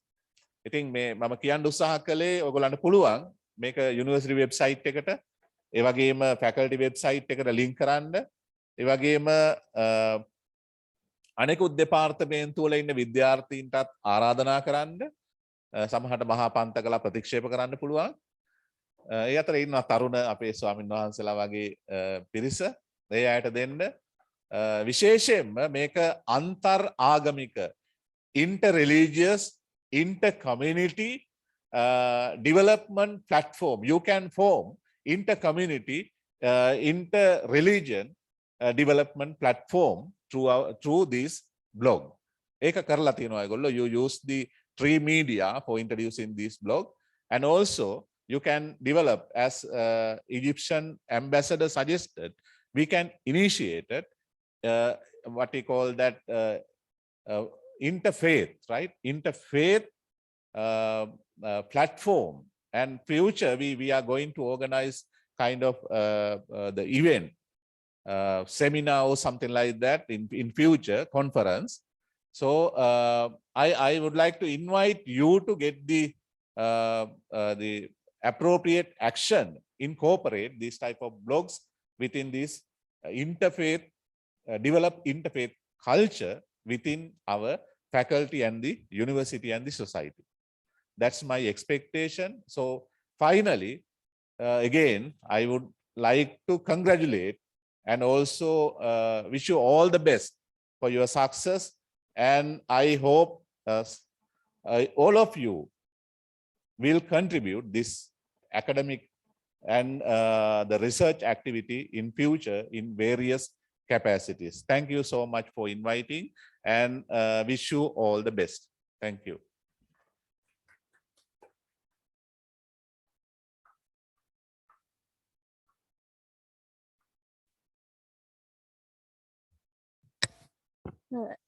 සෑම විටම නිවැරදි මාර්ගය පෙන්වා දෙමින් අපව දිරිමත් කරන ශාස්ත්‍ර පීඨාධිපති doctor Prabhath Ekanayake පැතිතුමාට බෙහෙවින්ම ස්තුතිවන්ත වෙනවා. මීට සුළු මොහොතකට පෙර තාක්ෂණික දෝෂයක් නිසා අපිට වීඩියෝ එක පෙන්වන්න බැරි වුණා. දැන් ඒ වෙත අවධානය යොමු කරමු.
තව විනාඩි 10කින් විතර අපි ඊළඟ සෙෂන් එකට යනවා. විනාඩි 5කින් ඒ වෙලාව තුල සුළු සංග්‍රහය පිළිගන්න කියලා ගෞරවණීයව ආරාධනා කර සිටිනවා.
පෙරාදෙණිය විශ්වවිද්‍යාලයේ දර්ශන දෙපාර්තමේන්තුවේ විසින් සංවිධානය කරන ලද අද අපේ බ්ලොග් අඩවිය සහ e-ජර්නලය වෙනුවෙන් බොහෝ පිරිසක් තම ලිපි ලේඛන අප වෙත ඉදිරිපත් කරා.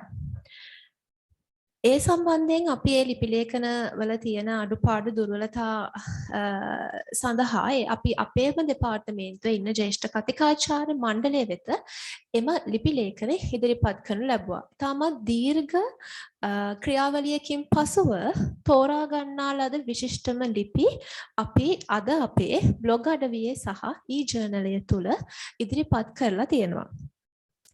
දැන් ආරාධනා කරන්නට සූදානම් වෙන්නේ සිංහල ලිපි සඳහා ඒ සම්බන්ධයෙන් විචාරයන් ඉදිරිපත් කරන්නට ඒ සම්බන්ධයෙන් හඳුන්වා දීමට අප දෙපාර්තමේන්තුවේ සිටින ඉතාමත් විශිෂ්ට ගණයේ ජ්‍යෙෂ්ඨ කතිකාචාර්ය තුමෙක්ට එතුමාගෙන් මම කලින් දවසකත් සඳහන් කරා අපිට වගේම අලුතින් දෙපාර්තමේන්තුවෙන් හැරගිය ළමයින්ට තිබුණේ වාසනාවක් එතුමාගෙන් ලෙක්චර් එකක් නැත්නම් දේශනයක් සඳහා සහභාගී වෙන්න එතුමාගෙන්. එතුමා අපේ දෙපාර්තමේන්තුවට අලුතෙන්ම එකතු පුද්ගලයෙක්, තමස් විශේෂී පුද්ගලයෙක්. තම ශාස්ත්‍රවේදී උපාධිය පේරාදෙණිය විශ්වවිද්‍යාලයේ තුලින් එතුමා ලබාගත් අතර තමන්ගේ ශාස්ත්‍රපති සහ දර්ශනපති උපාධිය පාලි හා බෞද්ධ විශ්වවිද්‍යාලයේ තුලින් එතුමා ලබා ගන්නවා. එතුමා පාලි හා බෞද්ධ විශ්වවිද්‍යාලයේ හිටපු පීඨාධිපතිවරයෙක් වශයෙන්ද කටයුතු කර තිබෙන එතුමා පේරාදෙණිය විශ්වවිද්‍යාලයට දර්ශන දෙපාර්තමේන්තුවට අතිශයින්ම ආදරය කරන එක් පුද්ගලයෙක්. ඉතින් දරුවන්ට ඕනම වෙලාවක ගිහිල්ලා මනසේ නිදහසෙන් කතා කරන්න පුළුවන්. මේ හිටපු කාල සීමාවට අපි අඳුරගත්ත එතුමා හරි නිර්හංකාර නිහතමානී චරිතයක් අපේ දෙපාර්තමේන්තුවට සම්බන්ධ වුණා. ඉතින් අපේ දෙපාර්තමේන්තුව වෙනුවෙන් එතුමාගේ පැමිණීම සහ අද දින අපේ මේ කාර්යය සඳහා අපිට මේ ලබා දෙන මේ සහයෝගයට ස්තුතිවන්ත වෙමින් මම ආරාධනා කරනවා දර්ශන දෙපාර්තමේන්තුවේ ජ්‍යෙෂ්ඨ කතිකාචාර්ය සමන්ති ලංගකෝන් මැතිතුමාට මේ කාර්යය ඉදිරියට කරගෙන යාමට. මැතිතුමනි, ඔබටයි මේ අවස්ථාව.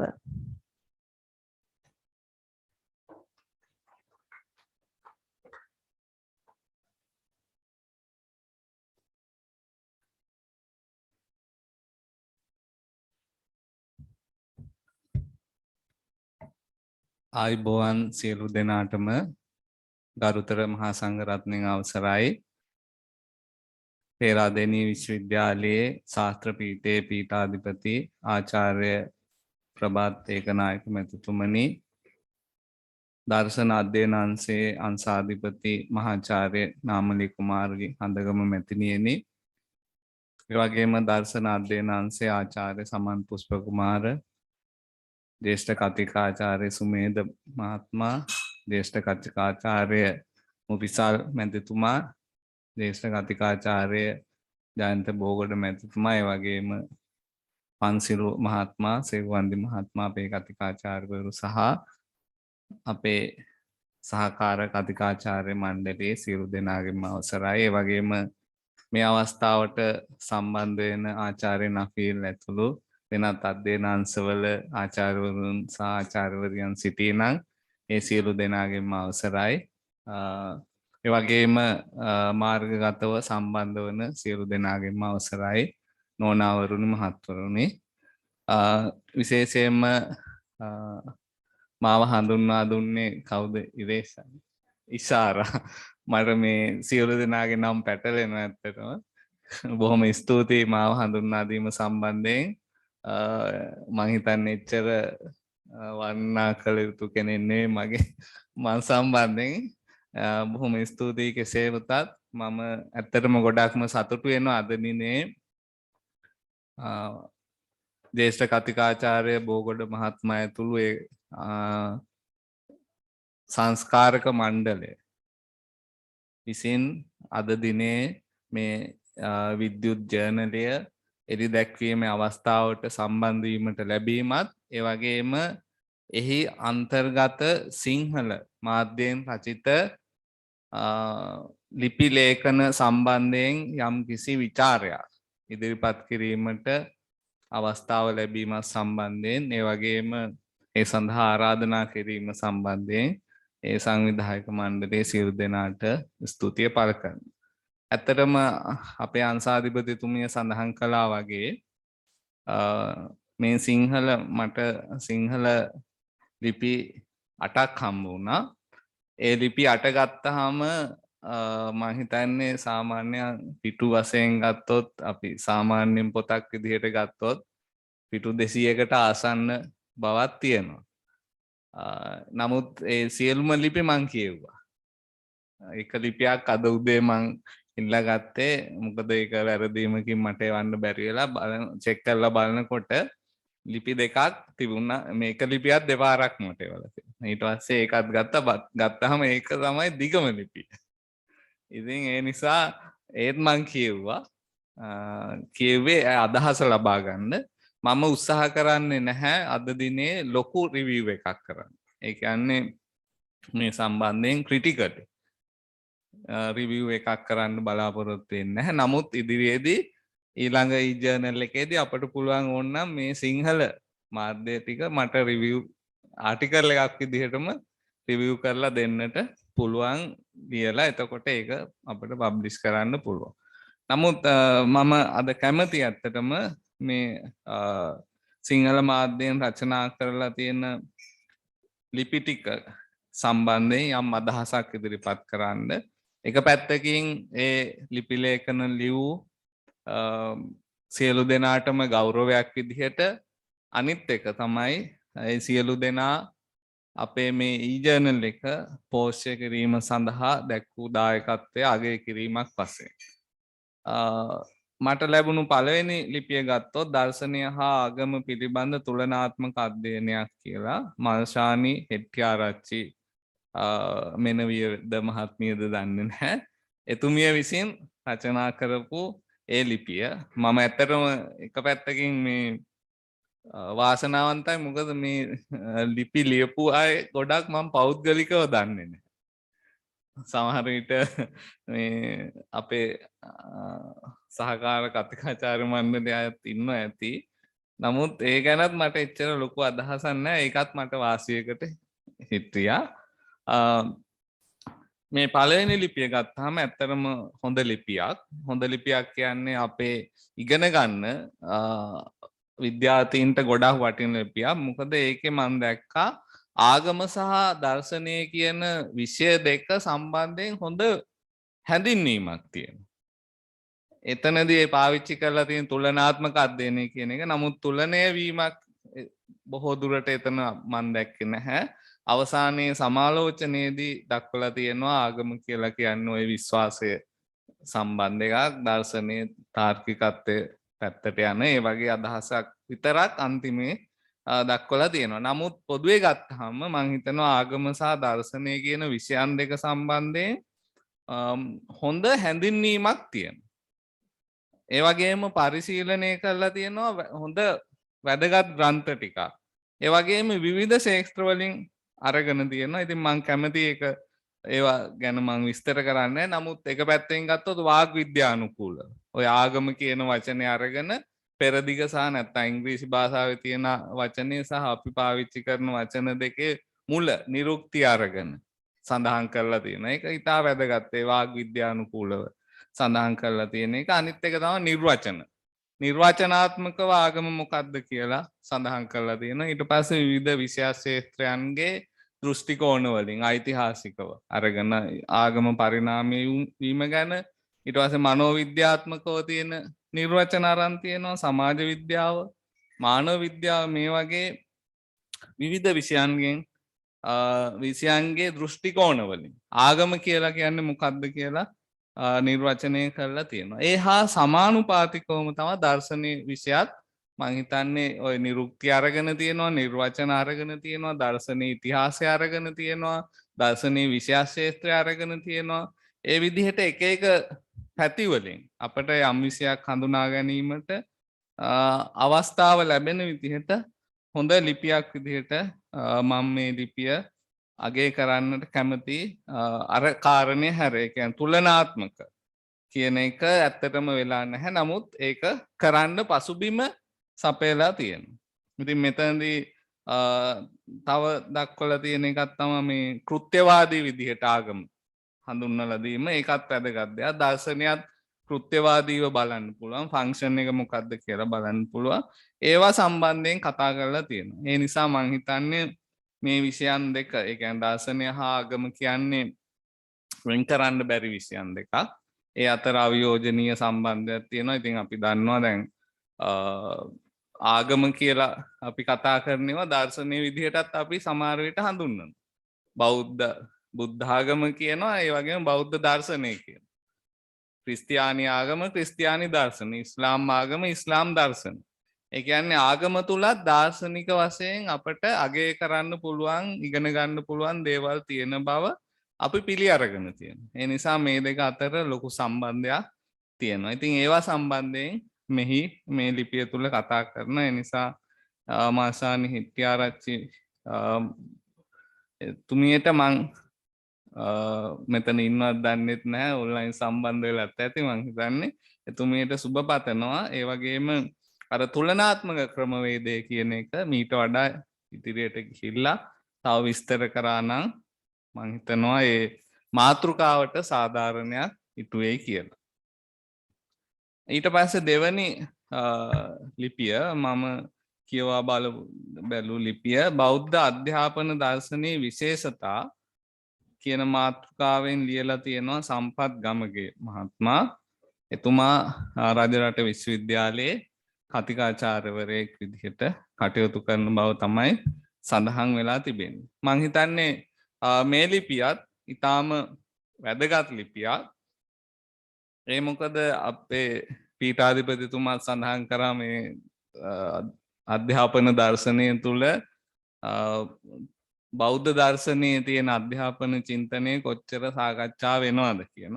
ඒ වගේ ගොඩාක් විස්තර මේ ලිපියේ අන්තර්ගත වෙලා තියෙනවා. අනිත් එක තමයි මෙතුමා මේ සම්පත් ගමගේ මහත්මයා මතක් කරනවා බුදුදහමේ අධ්‍යාපනය කියන්නේ ඉලක්ක කරගෙන තියෙන ප්‍රඥාව. ඒක දැනුමටත් එහා ගියපු එක ප්‍රඥාව.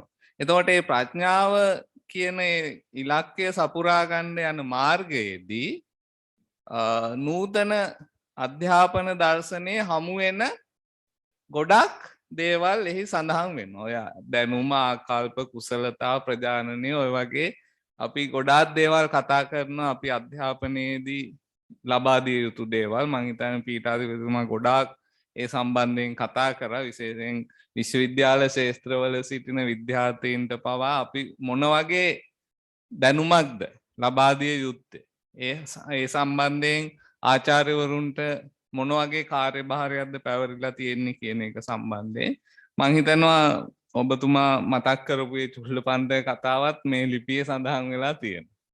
ඇත්තටම ගොඩාක් කතා තියෙන. ඇත්තටම ඔය මේ මම ගොඩක් කතා ඉගෙනගෙන තියෙනවා මේ අංගුලිමාල චරිතය ගැන. දැන් ඒක ඇත්තටම මේකේ සඳහන් වෙනවා මේ ලිපියේ. දැන් බුදුහාඳුරෝ ගුරුවරයෙක් විදිහට කොච්චර විශිෂ්ටද කියලා බලනකොට සමාජයෙන් අර මේ ලේබල් කරලා තිබුණා. හංවඩු ගහලා තිබුණ චරිතයක්. මිනිමරුවෙක් හරි තව ඔය වගේ ගොඩක් චරිත තියෙනවානේ. චුල්ලපන්තකත් ඒ වගේ. ඒ වගේ සමාජයෙන් හංවඩු ගහලා ඉන්න පුද්ගලයෝ පවා හදන්න පුළුවන්. දැන් ඇත්තටම දැන් අපි ඔය අශෝක රජුරෝ ගැන කතා කරනවා. අශෝක රජතුමා එක වෙලාවකට ඡණ්ඩාශෝක. හැබැයි පස්සේ ධර්මාශෝක වුණා. ඒ කියන්නේ මේක මේ අඟුලිමාල මිනිමරුවෙක්. හැබැයි එයා රහත් වුණා. මිනිමරුවෙකුට උනා රහත් වෙන්න පුළුවන් කියන්නේ. ඕනෑම පුද්ගලයෙකුට වෙනස් වෙන්න පුළුවන්, හැදෙන්න පුළුවන්, චරිතය සකස් කරගන්න පුළුවන්. ඉතින් ඒක නිසා තමයි මම හිතන්නේ අපේ බුදුදහම වගේ ආගම්වල ඔය ඇත්තටම මරණ දඬුවම කියන එක සාධාරණීකරණය කරන්න බැරියයි. අයි අපි මරණයට භාජනය කරන්නේ අනාගතයේදී සමාජයට කොච්චර වැඩදායි පුද්ගලයෙක්ද කියලා කියන්න බෑ. අතීතයේදී උන දේවල් තමයි අපි හැම වෙලේම මේ හයිලයිට් කරන්නේ.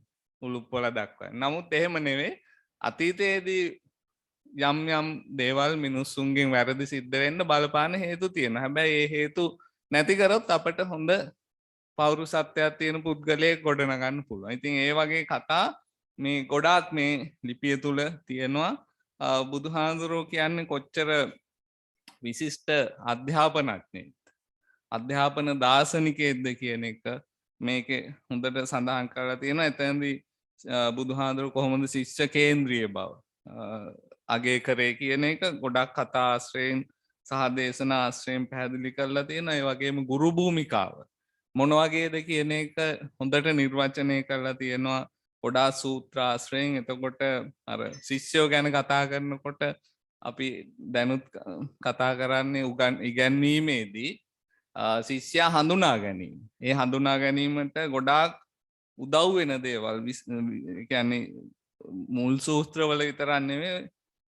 මිලින්ද ප්‍රශ්නය ඒ වගේම විසුද්ධි මාර්ගය ඒ වගේ පස්සේ ලියවිච්ච බෞද්ධ පොත්වල පවා තියෙන එකක් ඔය මිලින්ද ප්‍රශ්නේ මෙන්ඩක ප්‍රශ්නය කියලා එකක් තියෙනවා. ආන් ඒක උපයෝගී කරගෙන එතුමා ඉතා විශිෂ්ට අදහස් ටිකක් දක්වලා තියෙනවා. මං හිතන්නේ ඒ ටික අපට උපයෝගී කරගන්න පුළුවන් නූතන අධ්‍යාපන දාර්ශනිකයන්ට අලුත් සංකල්ප ගොඩනැංවීම සඳහා උපයෝගී කරගන්න පුළුවන්. මොකද මේ අධ්‍යාපනය කියලා කියන්නේ අර යාව ජීව අධ්‍යාපනයටත් වඩා එහාට ගියපු අධ්‍යාපනයක් තමයි බුදුදහමේ කතා කරන්නේ. මොකද ඔය සංසාරයේ කියන සංකල්පයත් එක්ක අධ්‍යාපනයේ සියල්ල එක්ක බද්ධ වෙනවා. කර්මයක් එතකොට අපිට බලපාන දෙයක්. ඉතින් ඒ නිසා ඒ වගේ ඊටාම පළල් විෂයක් තියෙනවා. ඒ වගේම බුදුහාඳුර ඉගැන්වීම් නැත්තම් දේශනාවන් වලදී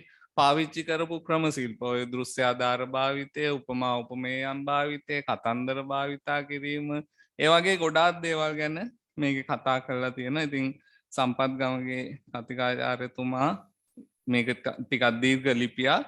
ඒ දීර්ඝ ලිපියේ මම හිතනවා ඉතාමත්ම හොඳට ඒ බෞද්ධ අධ්‍යාපන දර්ශනය නූතන අධ්‍යාපන දර්ශනයත් එක්ක තුලනය කරමින් කතා කරලා තියෙනවා. එහි විශේෂතාත් හඳුන්වා දීලා තියෙනවා.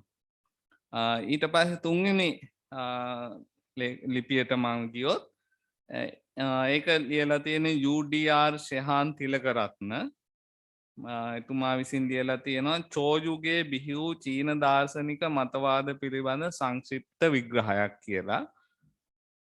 අපි දන්නවා ඇත්තටම චීනය දියුණු වෙන්නේ මේ දාර්ශනික චින්තාවන් පදනම් කරගෙන.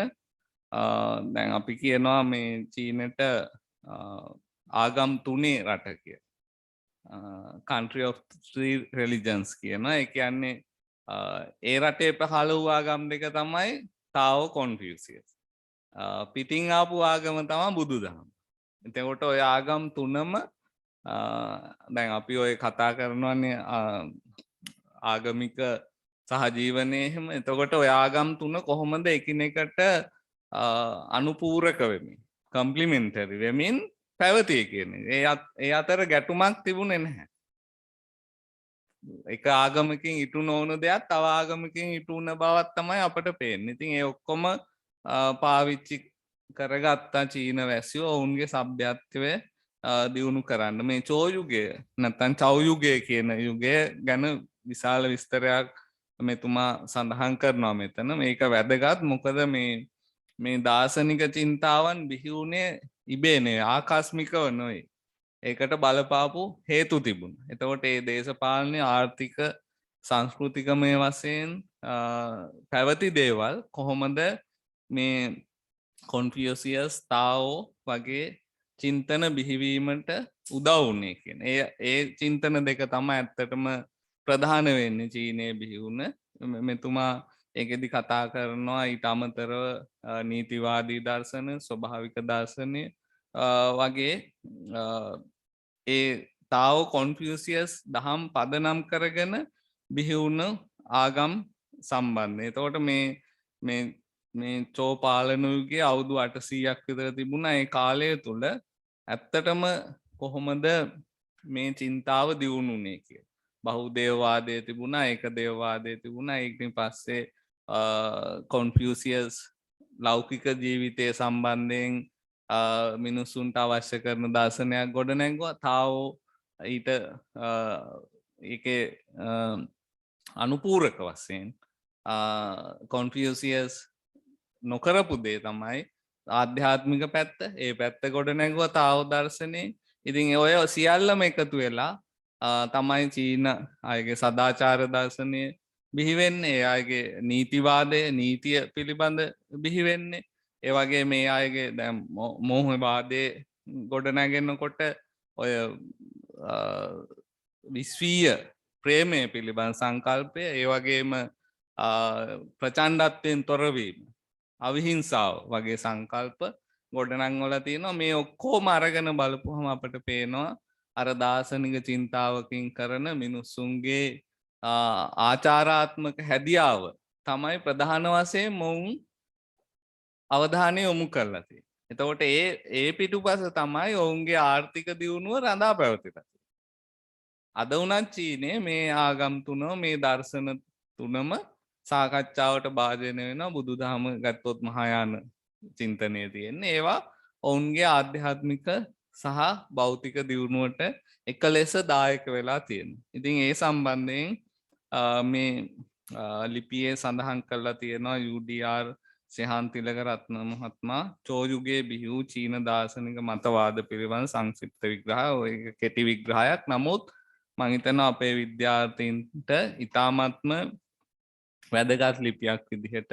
මොකද අපට අර දේශන කරනකොට උගන්වනකොට මේවා අපට පාවිච්චි කරන්න පුළුවන්, ඔවුන්ට කියවන්න පුළුවන් අවස්ථාව තියෙනවා. ඒක දැනට මම හිතන්නේ නොමිලේ අපට අවස්ථාව තියෙන නිසා ගොඩක් වැදගත්. ඉතින් අපි මේක ඉම්පැක්ට් එක වැඩි වුණොත් අපට ඕනනම් විකුණන්නත් පුළුවන්. ඔය අපේ පීඩාධිපතිතුමා වගේ සමහර ඔන්ලයින් ජර්නල් වල ජර්නල් එකම අපිට කියවන්න ඕනනම් එක ගානක් චැප්ටර්ස් වෙන වෙනම ගෙවන්න පුළුවන්. ඉතින් අපි දැන් මේක බ්ලොග් එකකින් පටන් අරන් ජර්නල් එකක් වුණා. ඉස්සරහට යනකොට මේක පියර් රිවිව් එහෙම රෙෆ්‍රීඩ් වෙලා තව ඉන්ඩෙක්ස් වෙලා අපිට මේ ඉහළට ගෙන යන්න පුළුවන්. මම හිතන්නේ අපේ දෙපාර්තමේන්තුවේ ඉන්න සියලු දෙනාට මේ හැකියාව තියෙනවා. අපි මේ ජර්නල් එක පරිණාමය වීමේදී අපි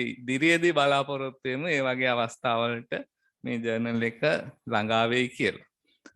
තවත් ලිපියක් තියෙනවා මේ වහාබ්වාදයේ සම්බන්ධයෙන්. වහාබ්වාදයේ බලපෑම හා බහුජාතීන්ගේ එකමුතුව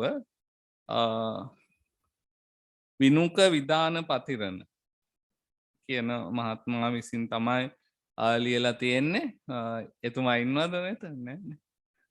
එතුමා මේක ලියලා තියෙන්නේ. මං හිතන්නේ මේක ඉතාමත්ම වැදගත්. මේ මොකද අපි හැමෝම දන්නවා මේ ආගමික අන්තවාදය කියන එක කොයි විදිහටද සමාජයට බලපාලා තියෙන්නේ. ඒ සම්බන්ධයෙන් දැනුම සමාජගත නොවීම නිසා ඊට වඩා ගැටලු මතුවෙලා. ඒ කියන්නේ අපි හිතමු ආගමික අන්තවාදයක් බිහි වුණොත් කිසියම් ආගමක අපි හිතනවා ඒ ආගමේ ඉන්න සියලු දෙනාම ඒක ඒ විදිහටම තමයි. නමුත් මේ අන්තවාදී මත ඕනෑම ආගමක එන්න පුළුවන්. ආගමක විතරක් නෙවෙයි ඕනෑම චින්තනයක එන්නත් පුළුවන්. එතකොට අපි ඒක හඳුනා ගන්න ඕන. දැන් ඔය ආගමික මූල ධර්මවාදය නැත්නම් එක්ස්ට්‍රීමිසම්, ෆන්ඩමෙන්ටලිසම් ඒ වගේ අදහස් තියෙන දේවල් අපි දන්නවා කිසියම් න්‍යායවාදියෙක් මුල් වෙලා ගොඩනගපු දෙයක්. ඒක පතපොතේ තියෙන දෙයක් නෙවෙයි. දැන් මේ පොතේදී අර මේ ලිපියේදී එතුමා සඳහන් කරලා තියෙනවා ඉස්ලාම් ධර්මයේ මූලාශ්‍රය වෙන්නේ සුද්ධ වූ කුරාණයයි හදිත් ග්‍රන්ථ. එතකොට ඒ ග්‍රන්ථවල තියෙන දේවල් දැන් මම දන්න හැටියට කුරාණයේ තියෙන දේවල් මේ විවරණය කිරීමක් තමයි හදිත් වලින් වෙන්නේ නේ. ડોක්ටර් නාෆීල් ඉන්නවනේ. ඉතින් ඒ නිසා මං හිතන්නේ ඒ විවරණය කිරීම ඒක පැහැදිලි කිරීම අර්ථකථනය කිරීම කරන්න ඕනේ ඒ සම්බන්ධයෙන් උගතු. දැන් ඔය ජිහාඩ් කියන සංකල්ප. ඒක ජිහාඩ් කියන වචනේ තේරුම අරන් වචනේ තේරුම ගන්නත් පුළුවන්. අපි අර ආගම දර්ශනයේ වචනේ තේරුමත් ගන්න පුළුවන්. වචනේ තේරුම ගත්තට ඒ වචනෙන් කියවෙන්නේ මොකක්ද? ඒක ක්‍රියාත්මක වෙන්නේ කොහොමද කියන එක මම කියවලා තියෙන හැටියට ජිහාඩ් කියලා කියන්නේ තමන් තුළ සිටින මේ සතුරාට එරෙහිව කරන යුද්ධය. හරියට බුදුදහමේ ඔය කෙලෙස් නසන්න කරන දෙයක් වගේ. එතකොට ඒ වගේ සංකල්පයක් අපි දන්නවා. ඉතින් ඔය මැද පෙරදිග එහෙම මේ යුද්ධ මේ ප්‍රශ්න ඇති කරන ත්‍රස්තවාදී කණ්ඩායම් පාවිච්චි කරන්නේ ඒ ආගමික ග්‍රන්ථවල තියෙන පොඩි කෑල්ල. ඔවුන් ආගම ගැන හොඳට ඉගෙනගෙන තියෙනවාද කියලා සැක. ආගම ගැන හරියට ඉගෙනගෙන නැහැ. ඉතින් මේ වහාබ්වාදය මේ වහාබිසම් කියන මේ ගුරුකුලේ ඇත්තටම එක පුද්ගලයේ මුල් වෙලා ගොඩනගපු සංකල්පයක්. ඒක ජනප්‍රිය වෙන්නේ ඇයි? මිනිස්සුන් දැන් අපි දන්නවා මේ වෙලාවේ දැන් අපේ රටෙත් හරි ඒ කියන්නේ මුල් කාලෙදී නම් සියලු කියන්නේ මොනවාද මේ ආගමිකයෝ ජාතිකයෝ ඔක්කොම පොලිමේ හිටියා. රණ්ඩු වෙන්නේ නැතුව ඔය ලාමු තෙල් භූමි තෙල් ගන්න ඒවට. දැන් එහෙම නැහැ. දැන් රණ්ඩු වෙනවා. දැන් ඒ ආගමත් මතක නැහැ, ජාතියත් මතක නැහැ, තමන්ගේ කවුද කියලාත් මතක නැහැ, රණ්ඩු වෙනවා. එතකොට ඒවා ඇත්තටම සිද්ධ වෙන්නේ අපි අර යනවා අර අපේ මුල් කාලයට මිලෙච්චත්වයට ඒවා ආය මතුවෙනවා. ඒ මතුවෙන්න බලපාන්න මේ සමාජයේ තියෙන දේවල්. එතකොට මේ වගේ වහබ්වාදය වගේ දේවල් වලටත් අපි අපේ අර සැඟවී තියෙන ඒ වගේ ගුණ නෙවෙයි අගුණ දේවල් උදව් වෙනවා. ඉතින් ඒ වගේ දේවල් අපි විතරයි ඉන්න ඕනේ. අපිට තමයි සියල්ලම අයිති. අපි තමයි ප්‍රධාන. අපිට තමයි අපේ මතය තමයි හරි. ওই විදිහට සලකන එක මතුවෙලා එනවා. එහෙම මතුවෙලා ආපුවම තමයි මේ වගේ මූලධර්මවාද බිහි වෙන්නේ. ඇත්තටම දැන් එක පැත්තෙන් ගත්තාම දැන් මූලධර්මවාදය ප්‍රශ්නිකුත් නෙවෙයි. මොකද ඒකත් ගැටලුවක් නෙවෙයි ඇත්තට. ඒ කියන්නේ අපි හිතමු දැන් බුදුදහමේ බෞද්ධයෙක් නම් පන්සිල් ආරක්ෂා කරන්න ඕනේ. එතකොට ඒක මූලධර්මයි. ආචාරාත්මක මූලධර්මය. ඒක මූලධර්මයක් විදිහට බෞද්ධයෝ පිළිගත්තට ඒක මූලධර්මවාදයක් නෙවෙයි. හැබැයි අපි කිව්වොත් අනිත් අයත් පන්සිල් රකින්න ඕන කියලා අන්න එතකොට තමයි මූලධර්මවාදයේ ගැටලුවක්. එතකම් මූලධර්මවාදයේ ප්‍රශ්නයක් නෙවෙයි. ඉතින් අපි දැනගන්න ඕනේ අපේ ශාස්ත්‍රය මොකක්ද? අපේ ශාස්ත්‍රයට අදාළ දේ මොකක්ද? ඒක අනුන් පිට වටවන්න හොඳ නැහැ. අපි ජීවත් වෙන විදිහට අනිත් අය ජීවත් විය යුතුයි කියලා කියන්න හොඳ නැහැ. වහබ්වාදයේ ප්‍රශ්නේ ඒක. ඒක තමයි වහබ්වාදයේ මේ ත්‍රස්තවාදයේ එක්ක සම්බන්ධ වුනේ. සාමයට ගැටලුවක් උනේ. මිනිස්සු යන කොටා ගත්තා. ඉතින් ඒක ගැන හොඳ විස්තරයක් මේකේ තියෙනවා. ඊතරම් දීඝ ලිපියක් නෙවෙයි. නමුත් වහබ්වාදයේ හඳුනා ගැනීම මං හිතන්නේ ඊටාම වැදගත්. මොකද මේක සමාජගත වෙන්න ඕනේ. මේක තේරුම් ගන්න ඕනේ. මොකද්ද මේ මූලධර්මවාදය? එහෙම නැති වුණොත් මේකට සම්බන්ධ නැති අයයි සම්බන්ධ අයයි හැමෝම දිහා මිනිස්සු බලන්නේ එකම දෘෂ්ටි කෝණ. එතකොට ඒක ඒ අයට අසාධාරණයක්. ඒ නිසා මං විනුක විදාන පතිරණ මහත්මයාට ස්තුතිවන්ත වෙනවා මේ ලිපිය අපට ලබා දීම සම්බන්ධ. ඊට පස්සේ අපට හම්බ වෙනවා ඉතා දීර්ඝ ලිපියක් ඉසාරා කුමාරි විමලවීර. නේද? විමලවීර එතුමිය විසින් රචනා කරපු ලිපිය විද්‍යාත්මක විප්ලවයේ කේන්ද්‍රය වූ කොපර්නිකන් විප්ලවය පිළිබඳ විමසුමක්. මේක ඉතා දීර්ඝ ලිපියක් මං හිතන්නේ. පිටු 15ක් විතර A4 size එකේ තියෙන ලිපියක්. ඒක මං කියුවා. ඇත්තටම මේක ඉදිරියේදී ඔය විද්‍යාවේ දර්ශනය හදාරන ශිෂ්‍යයින්ට කියවන්න කියලා අපිට නිර්දේශ කරන්න පුළුවන් හොඳ ලිපියක්. මොකද එතුමිය ග්‍රීක යුගයේ ඉඳන්ම විද්‍යා ඉතිහාසය ගැන කතා කරලා තියෙනවා. මේ කොපර්නිකස්ගේ විප්ලවය ගැන කතා කරන්න කලින් ඒ වගේම තමයි මේ කොපර්නිකස් ලියපු පොත ආකාශගෝලයන්ගේ පරිභ්‍රමණය ගැන කියන ලිපිය පොත ඒ වගේ මේ සම්බන්ධයේ ඒකේ අන්තර්ගත දේවල් ගැන එතුමිය සඳහන් කරලා තියෙනවා. ඒ වගේම මේක විප්ලවයක් කියලා ඇයි අපි කියන්නේ? කොපර්නිකන් revolution එකක් විදිහට අයි අපි හඳුනාගන්නේ කියන එක ගැන හොඳ විස්තරයක් කියලා තියෙනවා. මොකද තුමිය සඳහන් කරනවා ඒකෙන් මේ මිනිසුන්ගේ ලෝක දෘෂ්ටිය සම්පූර්ණයෙන්ම වෙනස් වුණා. උඩු යටි කුරුණු. ඒක නිසා තමයි අපි ඒක විප්ලවයක් විදිහට සැලකන්නේ. ඒක ඒ වගේම තුමිය ඔප්පු කරලා දක්වනවා ඒක කොහොමද අනිත් ශාස්ත්‍ර වලට බලපෑවේ කියන්නේ. ඒකත් ඉතාමත් වැදගත්. මේක මේ තාරකා විද්‍යාවේ හරි භෞතික විද්‍යාවේ හරි න්‍යායක් විදිහට හඳුන්වා දීමට අමතරව මේක අනිත් ශාස්ත්‍ර හැම එකකටම බලපාලා තියෙනවා. ඒකත් ලස්සනට විග්‍රහ කරලා තියෙනවා. කොහොමද ඔය යටත් විදිහට ඇත්තටම අපි දන්නවනේ ඔය දේශ ගවේෂණ ඕවට යන්න මේ යොමු උනේ පෘථුවිය ගෝලයක් විදිහට හඳුනාගන්න.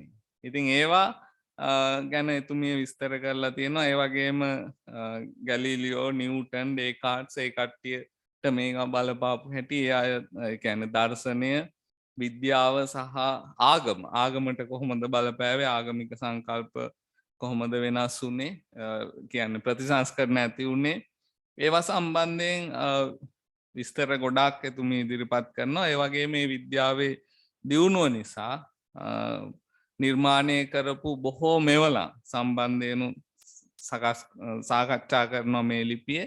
ඉතින් ඒකෙන් අපට ඔප්පු වෙනවා මේ කොපර්නිකස් විප්ලවය නැත්තම් පෘථිවි කේන්ද්‍රවාදය ප්‍රතික්ෂේප කරමින් සූර්ය කේන්ද්‍රවාදය ඇතිවීම කියලා කියන්නේ හුදෙක් අලුත් න්‍යායක් ඉදිරිපත් වීමට වඩා එහා ගියපු මුළු ලෝකෙටම ලොකු බලපෑමක් ඇති කරපු විප්ලවයක්.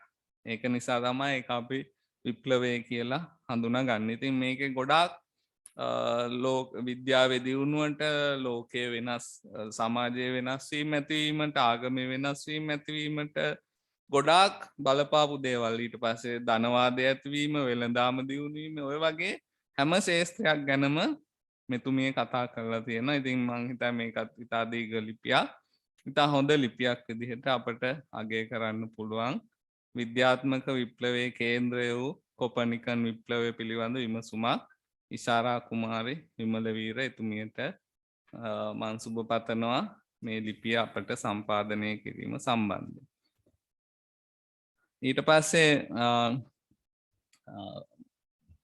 පිටු 19ක ලිපියක් තියෙනවා ඇත්තටම.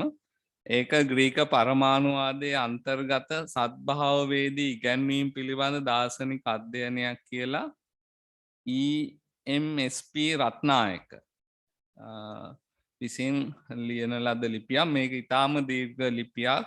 තේල්ස්ගේ පටන් මේ ග්‍රීක දර්ශනයේ ඉදිරිපත් වූ විද්‍යාත්මක චින්තන ගැන කතා කරනවා. එතනදී වැඩි අවධානය යොමු කරන්නේ ග්‍රීක පරමාණුවාදයට.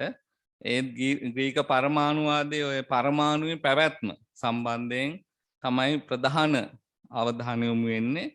ඒකට පදනම් වශයෙන් තමයි තේල්ස්ගේ ඉඳන් ග්‍රීක දර්ශනයේ අපට හමු වෙන විද්‍යාත්මක චින්තකයෝ ගැන කතා කරලා තියෙන්නේ. පයිතගරස් ඊට පස්සේ ඉලියානු දාර්ශනිකයෝ ඊට පස්සේ ගත්තාම මේ පරමාණුවාදීන් ගැන කතා කරනවා. ඉතින් අපි දන්නවා පරමාණුවාදය කියන එක ග්‍රීක චින්තනයේ අපට හම්බෙන්නේ ඉස්සල්ලාම. ඒ කියන්නේ චින්තනයක් විදියට. නැත්තම් පරමාණුවක් පරීක්ෂණ කරලා ටෙස්ට් කරලා නැත්තම් භෞතික විදිහට හොයාගත්තු එකක් නෙවෙයි. ඒක පස්සේ වෙච්ච දෙයක්. ඉතින් අපිට පේනවා දැන් පෙරදිගත් ඒ වගේ පරමාණුවාදී සංකල්ප තියෙනවා. ඒ චින්තනය තමයි භෞතික දෙයක්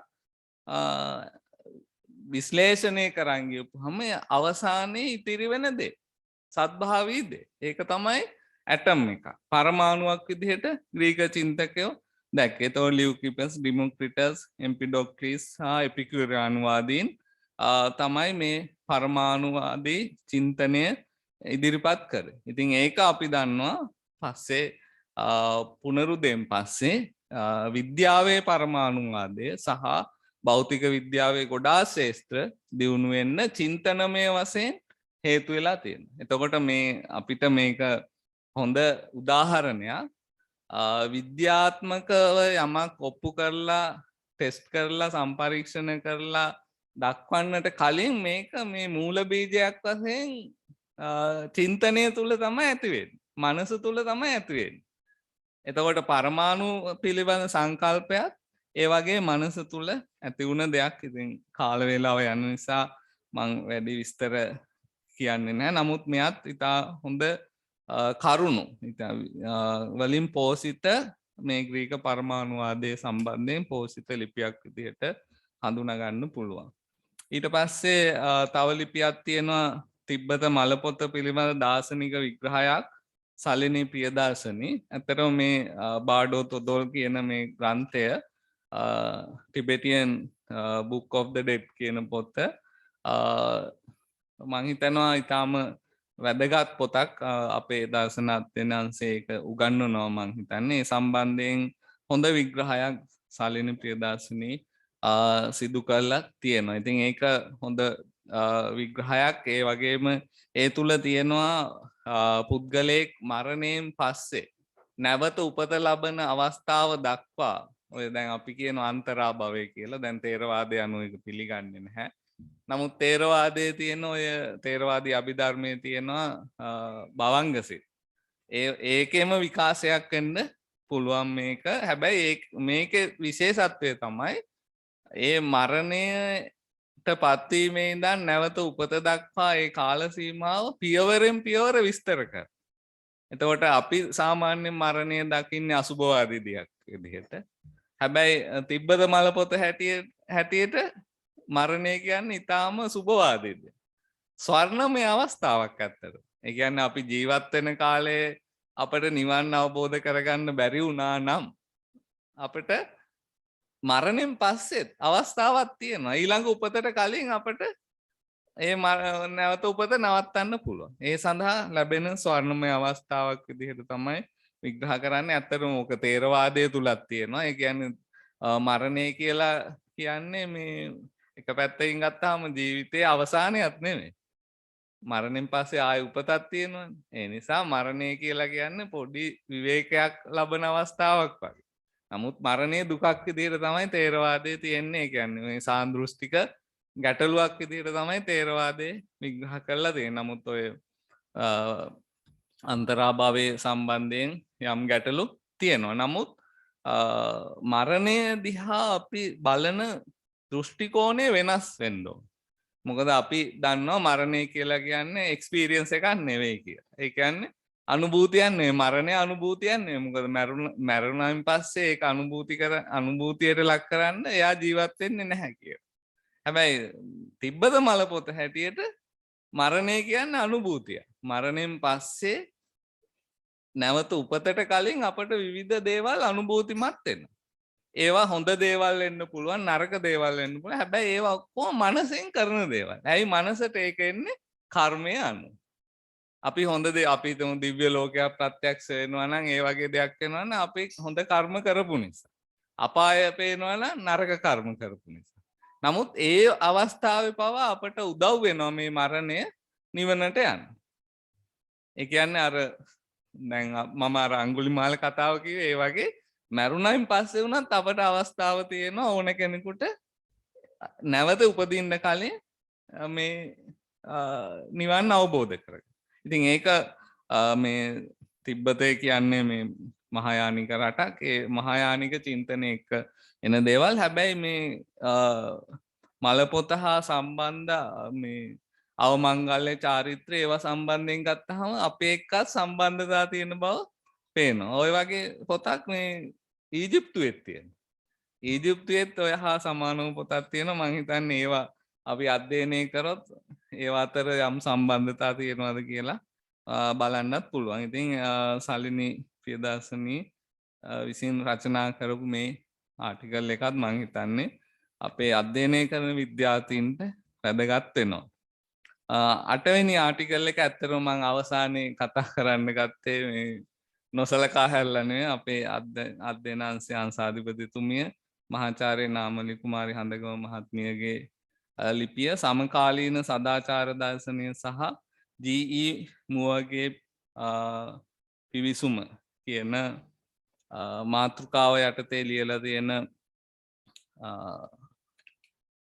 ලිපිය මෙයින් ඇත්තටම වඩාත් ඉස්මතු කර දක්වන්නේ මුවගේ ප්‍රතිභානවාදය කියන සංකල්පය ඉන්ටියුෂනිසම් කියන සංකල්පය මේ කියන්නේ සදාචාරය කියලා කියන්නේ අපේ අභ්‍යන්තරය එක්ක සම්බන්ධ දෙයක් බුද්ධියෙන් පැමිණිය යුතු දෙයක් කියන සංකල්පය මං හිතන්නේ ඒක විශේෂයෙන්ම වැදගත් වෙනවා අද කාලෙට ගත්තාම මේ අපේ ලංකාව තුල ඇති වී තිබෙන මේ අර්බුදත් එක්ක මිනිස්සුන්ගේ ගොඩක් පේන්නේ සදාචාර පරිහානිය මොකද අපිට පේනවා සාමාන්‍යයෙන් මේ රැස්කිරීම කියන එක වැඩි වෙලා තියෙනවා. එතකොට ඒවා අර ඔය අග්ගඤ්ඤ සූත්‍රයේම කියනකොට මුල් කාලේදී අපි අපේ තියෙන ආත්මාර්ථකාමීත්වය වැඩිවීම නිසා කරපු දේවල්. තමන්ගේ පැවැත්ම විතරක් ගැන හිතන එක. එතකොට ඒක මං හිතන්නේ මේ අර ප්‍රතිභානවාදයේ සැලකුවොත් ඇත්තටම ඒක අපේ අභ්‍යන්තරයෙන් එනවා නම් අනිකා ගැන හිතනවා. අනිකාගේ පැවැත්ම ගැනත් හිතනවා. අනිකා ගැන සහනුකම්පනයකුත් ඇති වෙනවා. ඉතින් ඒක අපි දකින්නේ නැහැ මිනිස්සුන්ගෙන් දැන් මතුවෙනවා කියලා. කෑම හිඟයි කිව්වහම කෑම රැස් කරගන්නවා. තෙල් හිඟයි කිව්වහම තෙල් රැස් කරගන්නවා. ඉතින් ඒවා මේ සමාජයේ දැන් ඒක එක පැත්තකින් ඇති වෙන ආර්ථික සමාජීය ගැටලු එක්ක බද්ධ වෙච්ච දේවල්. එතකොට යහපත් සමාජ ආර්ථික පසුබිමක් තිබුණොත් තමයි මිනිස්සු සදාචාරාත්මක වුණත් හැසිරෙන්නේ. ඉතින් ඒකට ඇත්තටම කිව්වොත් මේ අනාදිමත් කාලයක ඉඳන් මේ ආගම් දර්ශන මේවා විසින් මිනිස්සු හදාගත්තු දේවල් මිනිස්සු මේ සිවිලයිස් කරගත්තු ශිෂ්ටාචාරගත කරලා හදාගත්තු දේවල් ආපස්සට යනවා මේ වගේ දේවල් වල. අපි දැන් ওই කතා කරපු හැම ආගමක් දර්ශනයක්ම කොච්චර අමාරුවෙන්ද මිනිස්සු තුල සදාචාරාත්මක දේවල් අර අභ්‍යන්තරීකරණය කරලා තියෙන ඉන්ටර්නලයිස් කරලා. ඒ නිසා මේක හරි මේක වැරදි කියලා අපි තුල සංකල්ප ගොඩනංවලා තියෙනවා අනාදිමත් කාලෙක ඒව නැති වෙනවා. මේ වගේ තත්ත්වයන් ඇති වුණාම ඒවා ඇත්තටම ස්වභාවිකයි. මොකද එක පැත්තකින් මිනිස්සු තමන්ගේ පැවැත්ම ගැන තමයි හිතන්නේ. හැබැයි අනිකා තමන් වගේම ඉන්න කැමති කෙනෙක් කියලා ආගම්වල කියනවා. ඔය අපි කියන්නේ මේ අතුපනායක ධර්ම පරිහාර ඒ වගේ දේවල්. ඉතින් ඒවා මිනිස්සු ඉගෙනගෙන තියෙනවා. මම අකමැති දේවල් අනුන්ට කරන්න. මම කැමති දේවල් තමයි අනුන්ට කරන්න. මේවා ඉගෙනගෙන තියෙනවා. හැබැයි අර මිනිසුන්ගේ බඩගින්න මේ ප්‍රශ්න ඒවත් එක්ක මිනිස්සු මේවා අමතක වෙනවා.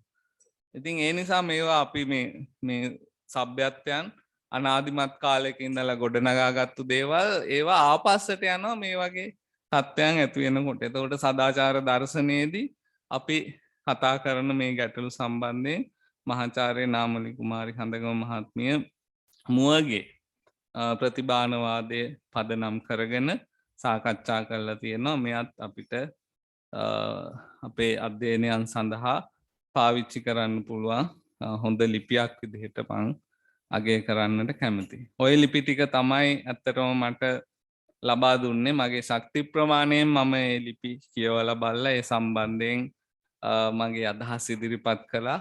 ඒ අදහස් හරිද වැරදිද කියන එක ඔබට බලා ගන්න පුළුවන්. ඒ ලිපි දැන් මාර්ගගතව තියෙනවා. ඒවා කියවන්න පුළුවන්. මම හිතන්නේ මේ ලිපි ලියු විශේෂයෙන් ආධුනික ලේඛක ලේඛිකාවන්ට මම හිතන්නේ ලොකු ආඩම්බරයක් දැනෙනවා වෙන්න පුළුවන්. මේ වගේ ලිපියක් ඔන්ලයින් පබ්ලිෂ් වීම සම්බන්ධයෙන් මේක මුළු ලෝකෙටම විවෘත වීම නිසා.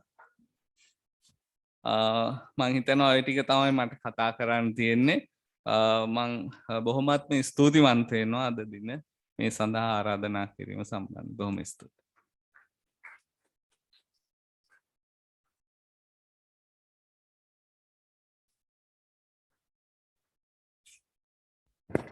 බොහොමත් ස්තුතියි ජ්‍යෙෂ්ඨ කතිකාචාර්ය සමන්ති ලංගකෝන් මැතිතුමනි.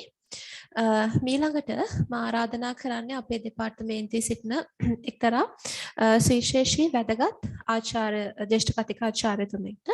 එතුමා තම ශාස්ත්‍රවේදී උපාධිය පෙරාදෙණි විශ්වවිද්‍යාලයෙන් ඒ වගේම තමන්ගේ ශාස්ත්‍රපති විභාගය සහ දර්ශනපති විභාගයද පෙරාදෙණි විශ්වවිද්‍යාලයෙන් ලබාගත් විශිෂ්ට ගණයේ ඇඳුරුතුමෙක්. ඒ වගේම තමයි තමන්ගේ PhD විභාගය සඳහා මසරික් විශ්වවිද්‍යාල චෙක් ජනරජයේ මසරික් විශ්වවිද්‍යාලයට එතුමා මසරික් විශ්වවිද්‍යාලයේ සමග එතුමා කටයුතු කර තිබෙනවා. දර්ශනය සම්බන්ධයෙන් විශාල වෙබ් අඩවි ගණනාවකම තමන්ගේ කාර්ය ක්‍රියාකාරීව කරගෙන යන එක්තරා විශේෂ චරිතයක්. ඉංග්‍රීසි මාධ්‍යයෙන් පළ වූ ලිපි සඳහා විචාරයන් ඉදිරිපත් කරන්නට මා දැන් ආරාධනා කරන්නේ දර්ශන දෙපාර්තමේන්තුවේ ජ්‍යෙෂ්ඨ කතිකාචාර්ය ආචාර්ය සමන් Pushpakumara මැතිතුමනි.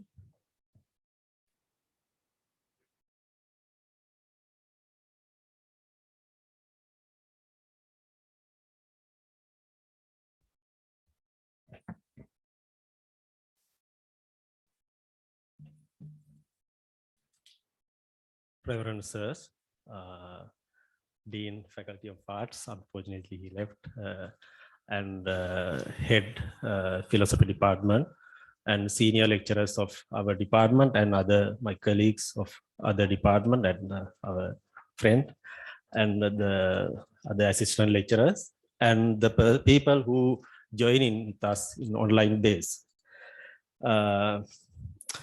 First of all, I would like to thank the organizing committee of Hanthana Philosophy Circle who invited me to present my review of the articles published in English medium. And this is the second time I intervene in this project. The first blog, actually, I also intervene by reviewing both Sinhala and English medium article. Without getting time, I will focus to my task. I have 6 articles to review. All articles,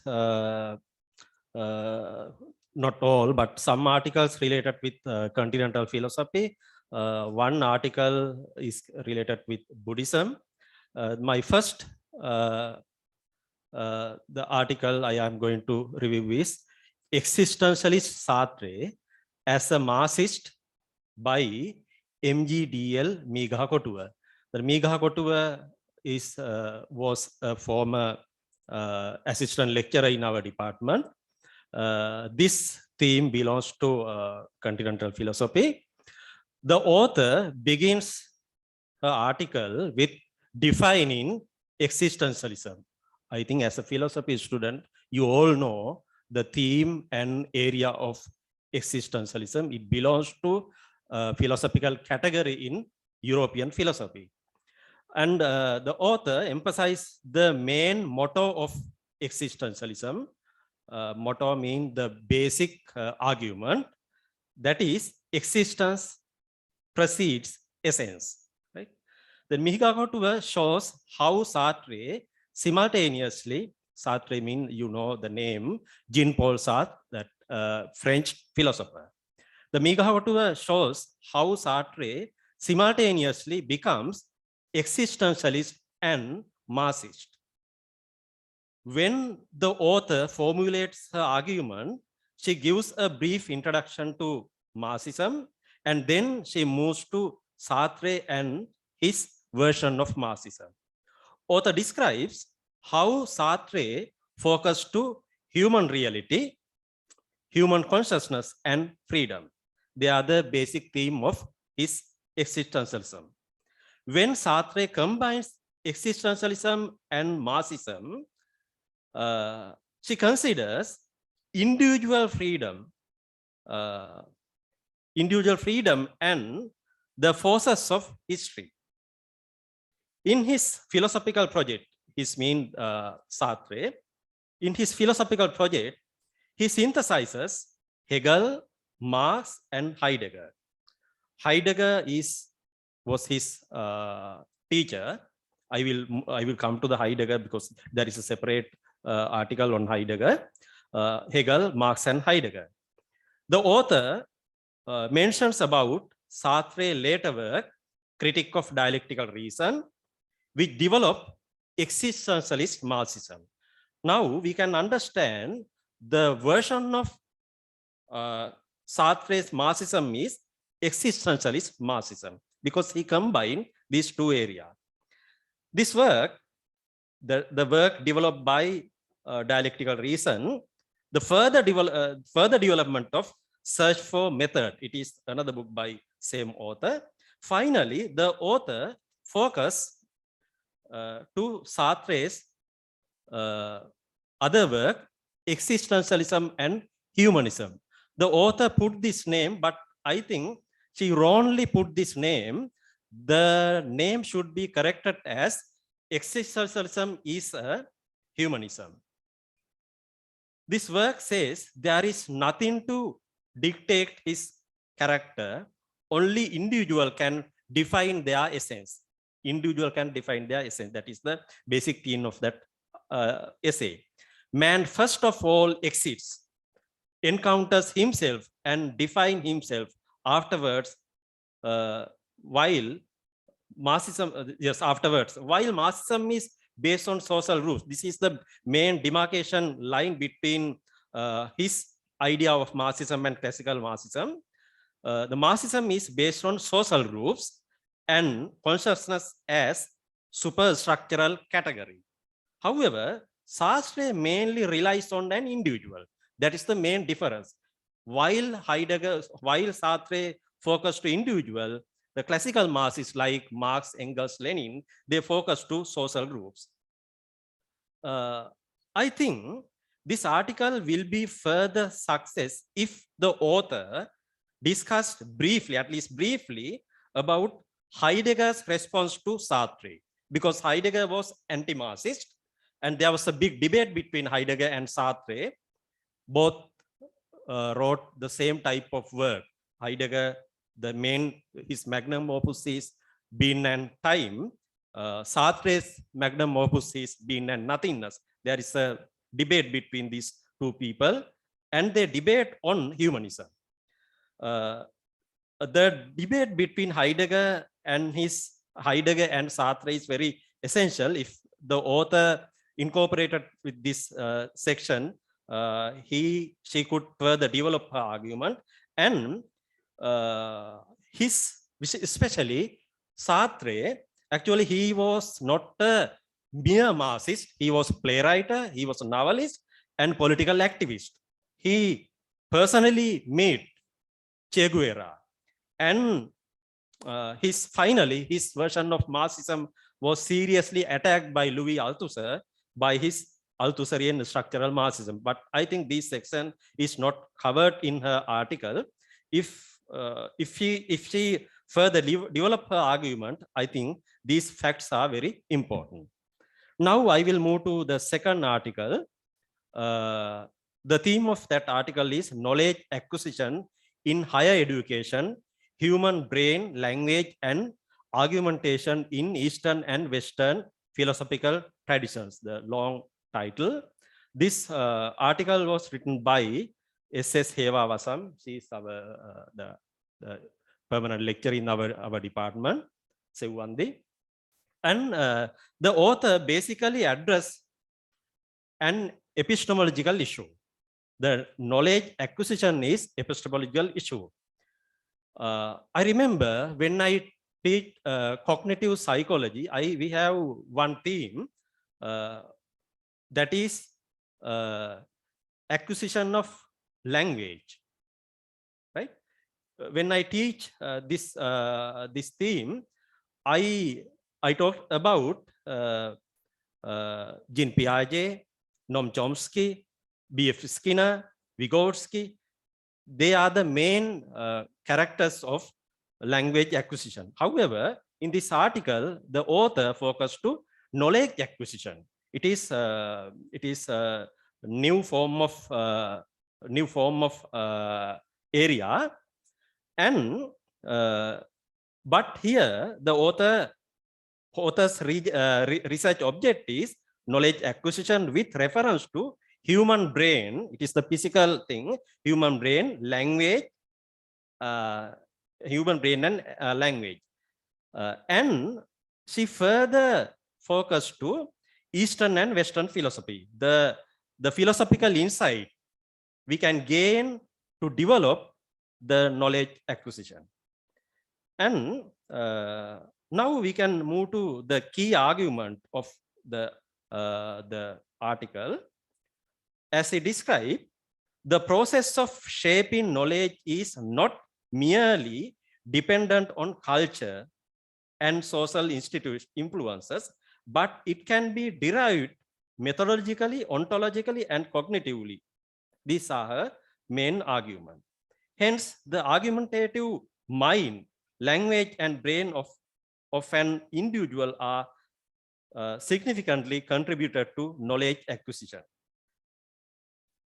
Then, for the process of knowledge acquisition and innovative knowledge in higher education, the author proposes to combine the faculties of humanities, social sciences, and faculties of sciences.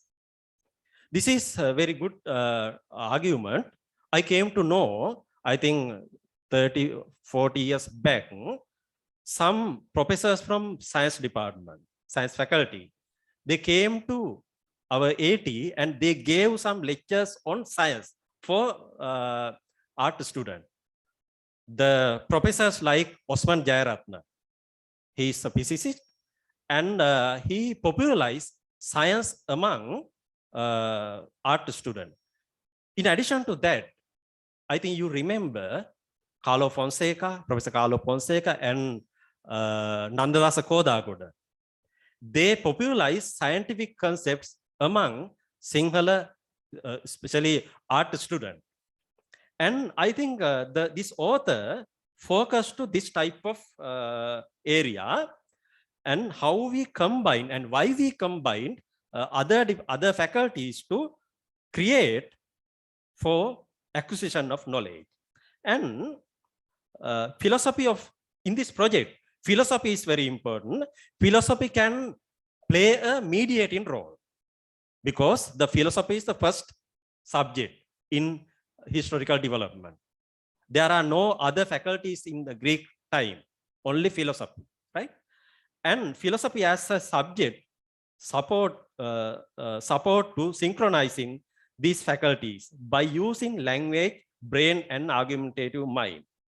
As author sees, the interconnection of language, brain, and argumentative mind will enhance the quality of higher education.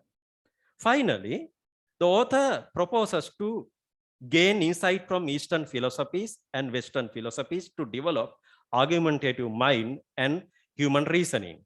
The author understands the importance of critical thinking and logical reasoning for the role of acquisition of knowledge. I think in current curriculum revision, actually we introduced logical reasoning as critical reasoning for all students for the full arts faculty curriculum, arts faculty student.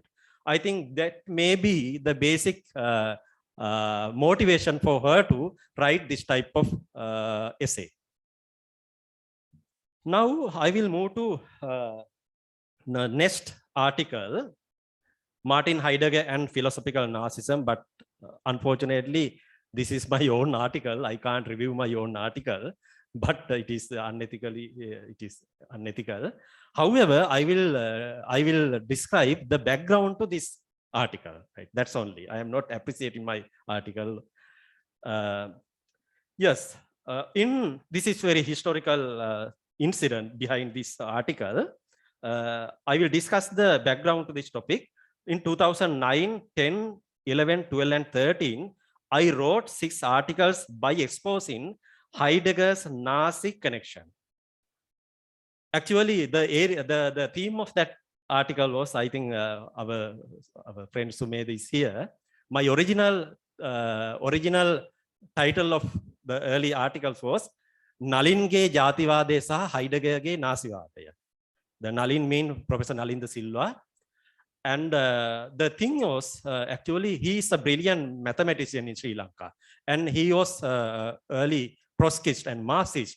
However, he supported Sinhala Buddhist nationalism. And same as that phenomena, Martin Heidegger, he support Adolf Hitler's National Socialism. That is the background. In that my article, I expose all the details of his Nazi engagement and why he helped Nazi movement. And his name started with H, Heidegger, and Heidegger's name started with H, Hitler. And he was a rector in 1933. He was the rector. Rector is like a vice chancellor. Rector of Freiburg University in Germany in 1933. And at that period, very bad thing was happened.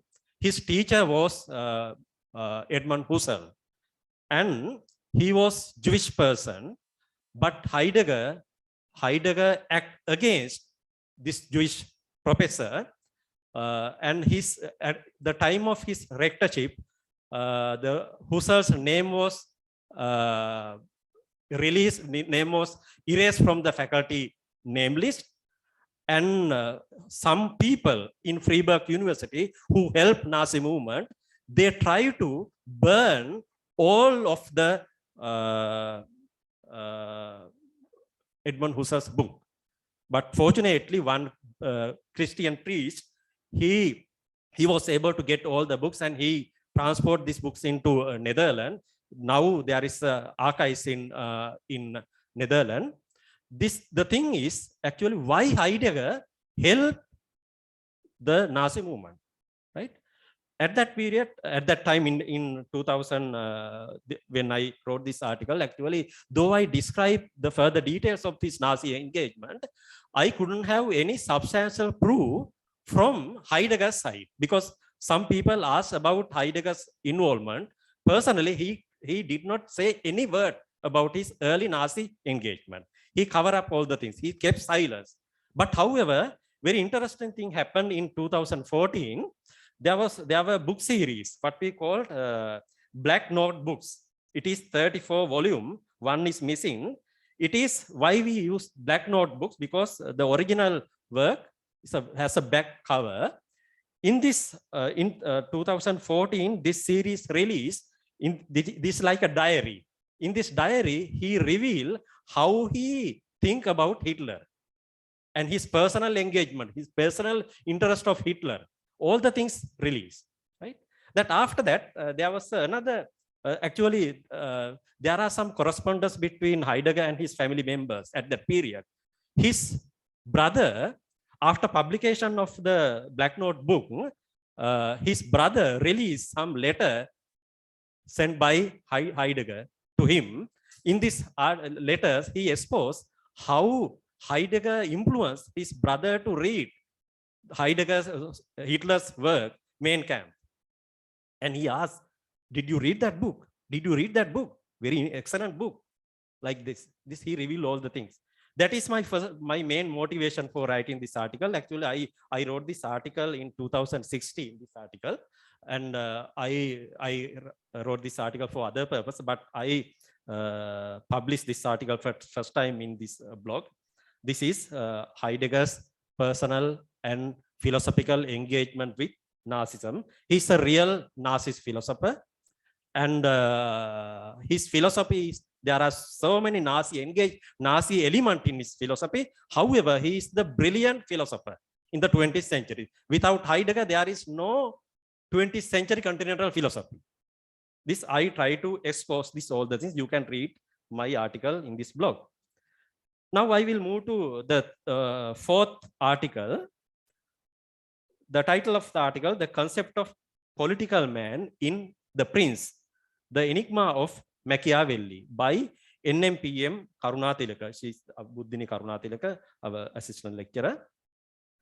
The author focused to one of the political philosophical classic by Niccolo Machiavelli, The Prince.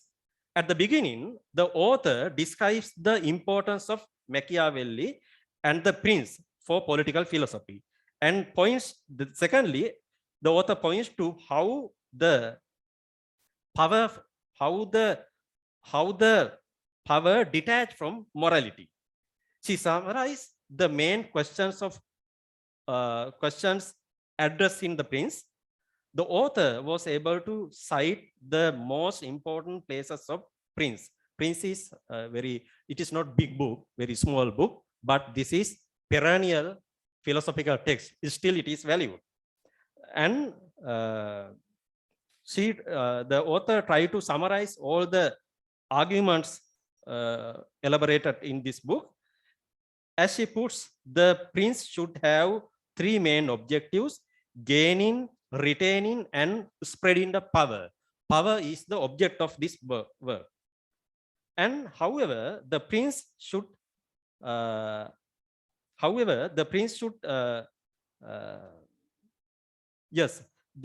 without any hiding, Machiavelli was able to expose the reality of politics. In the real politics, there is no ethics, but we try to put some ethical elements to politics. But Machiavelli, he detached ethics from politics. That is his main argument. And though we spread some virtuous and ethical things, this is totally not valued for politics. That is his argument. And the author is able to show how Machiavelli detached morality, religion, ethical values, and spiritual things from politics. You know, politicians come to see main incumbent of Mallatu and Askiri. But we think these politicians respect the religion. But Machiavelli's point is, don't respect religion, but you pretend you are respecting politics. Pretends respecting the religion. Right? As she confirms, Machiavelli addresses the practical reality of politics, and without ideological curtains, she was able to reveal the real dimension of Prince. Prince is still repeating book, and some politicians, they don't know whether they unconsciously practice Prince. That is why I say this is perennial political text. It is not some political classics. Actually, they are not important for prevailing situation, but Prince is still value. And I think if you incorporate it with other books like Modern Prince by Antonio Gramsci, right? He further developed his argument, but these things are not available in your work. You can use Gramscian concept if you want to further develop your argument, right? Then I will move to my fifth article, but the fifth review, a summary of Walter Benjamin's essay, The Work of Art in the Age of Mechanical Reproduction by RMCPK Rajanayaka, our assistant lecturer, Prabodha. The author has successfully made a very important summary of Walter Benjamin's essay, which highly influenced philosophy, aesthetic, and literary theory. Benjamin wrote this article in 1935. It is the time of Nazi period. He also was a Jewish philosopher. Actually, Walter Benjamin is not a formal academics. He's a journalist, but he was a great philosopher in Germany. And he couldn't publish many books in his lifetime. Afterward, the people who are interested in his article, they published, and now we have the collected essays of his all the article. And he is a materialist thinker and committed suicide. Why he committed suicide? It's an interesting thing. He was a Jewish philosopher, and at the time of Nazi in power, he tried to move the boundary of Spain to save his life. All of his friends actually at that period, they left to America, but he tried every possible effort to leave the country. His friends like Hannah Arendt and Adano, they arranged all the visa documents, but unfortunately, he couldn't escape from the Nazi army. Then he suspect definitely they will caught him. Then the final time he committed suicide. And this essay is very important essay. And this article, the author addresses on the inevitable change in the repetition of art that the mechanical reproduction of art has brought forth, taking photography and film. And this he elaborate what happened to art production in the mechanical reproduction. As the author insists, what Benjamin does in his article is to criticize the modern capitalism and modern capitalist society and its mechanical reproduction and what happened to the artworks in the capitalist society. The entire article by Benjamin is the loss of aura. Aura is the key word in his argument. Aura, it is a German word, right? But in English, we use another word for that, aura.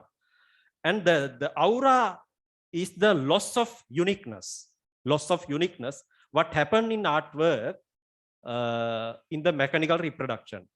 And in the original essay, Benjamin elaborates his argument under 15 sections. He puts Roman numbers for each. When the artwork is reproduced, aesthetic glory of the artwork is removed from it. That is his argument. The authenticity of its is lost. Here, as the author shows, Benjamin produced new German word, the aura. The definition for aura is the quality of being in space and time, or the here and now effect of an artwork. That is the definition. The aura is what makes you think about this. You know the Mona Lisa's original artwork, the original artwork of Mona Lisa. And there are so many reproductions of that painting in our house. We have our own Mona Lisa painting, but there is a difference between original work and our copy. This is the main argument he elaborates in his work. And then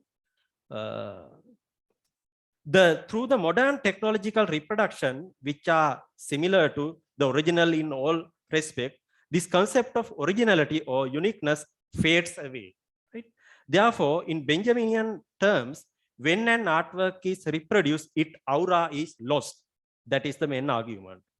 As the author correctly writes, the mechanical reproduction is like psychoanalysis invented by Freud. While psychoanalysis reveals the unconscious side of the patient, the mechanical reproduction can reveal the unnoticed side of the art. That is the main similarity between two approaches. And I remember just after my A-level, first time I came to know about this article, the mechanical reproduction, but I found the English article, but I couldn't understand any of things. Fortunately, 2008, Professor Sucharita Gamlat translated this article into Sinhala. And then I understood the real argument behind this essay. And I think you made the brilliant effort to summarize all the aspects of the article. But if you, after this work, I think I recommend you 2 articles. You can summarize as well as you can translate them into Sinhala. The thesis on philosophy of history or the concept of history by Walter Benjamin is very important for philosophy of history as well as philosophy. And the second thing is critique of violence. It is philosophical thesis on violence. This article is very important, not only for philosophy students, but also for the law student, right? And one day you remember, I remember you said that you are going to translate the AJ's book, Truth, Language, Truth and Logic. I think it is a great job if our philosophy student and philosophy teachers translated philosophical classic into Sinhala. And I congratulate you. Now I will move to the final article. Unfortunately, I got this article just I come here now. Then I don't think I can make justice for this article. This article by Pulendra Nason. The theme is the third truth, Dukkha Nirodha Arya Satya, a critical view. But I try my every possible effort to give a short review of your article, right? The author shows, the author starts with the brief introduction to Buddhism.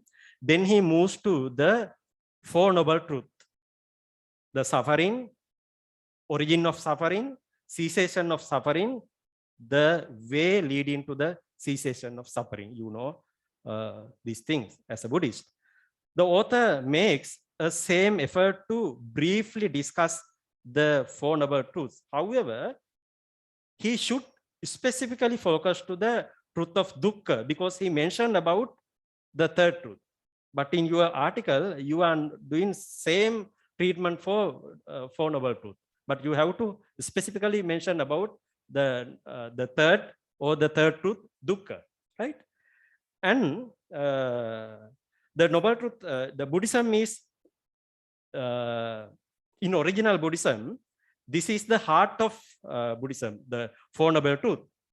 The Buddhist scholars like K.N. Jayatilaka, W.S. Karunaratna, Walpora Rahula, Bhikkhu Jnanananda, Bhikkhu Jnanavira, they published many articles and books on this area.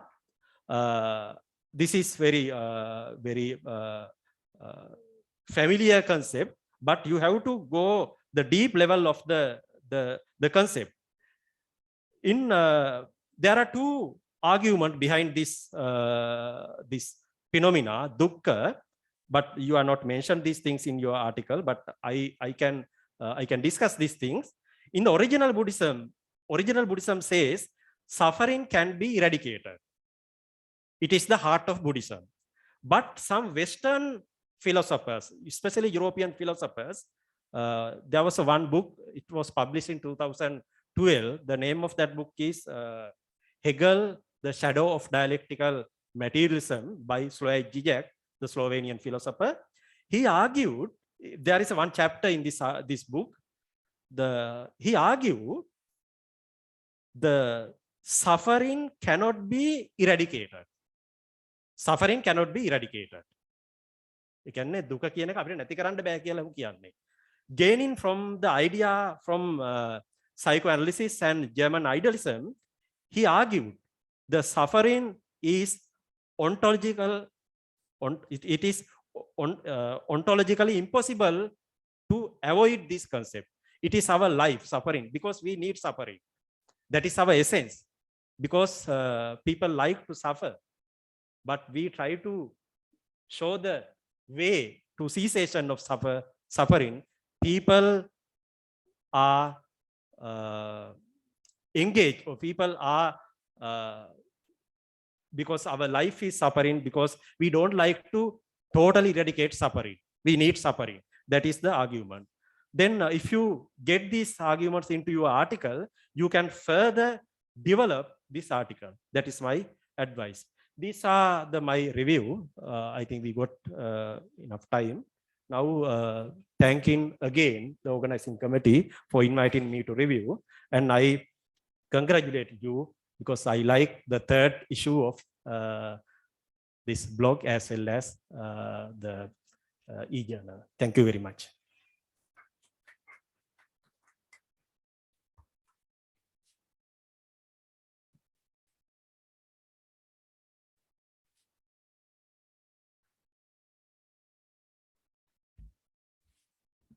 ஆங்கில ஆய்வுக் கட்டுரைகளை முன்மொழிவு செய்த கலாநிதி சமன் புஷ்பகுமார் அவர்களுக்கு நன்றியை தெரிவிப்பதோடு இம்முறை எமது வலைப்பதிவிற்கு 8 தமிழ் ஆய்வு கட்டுரைகள் கிடைத்துள்ளன.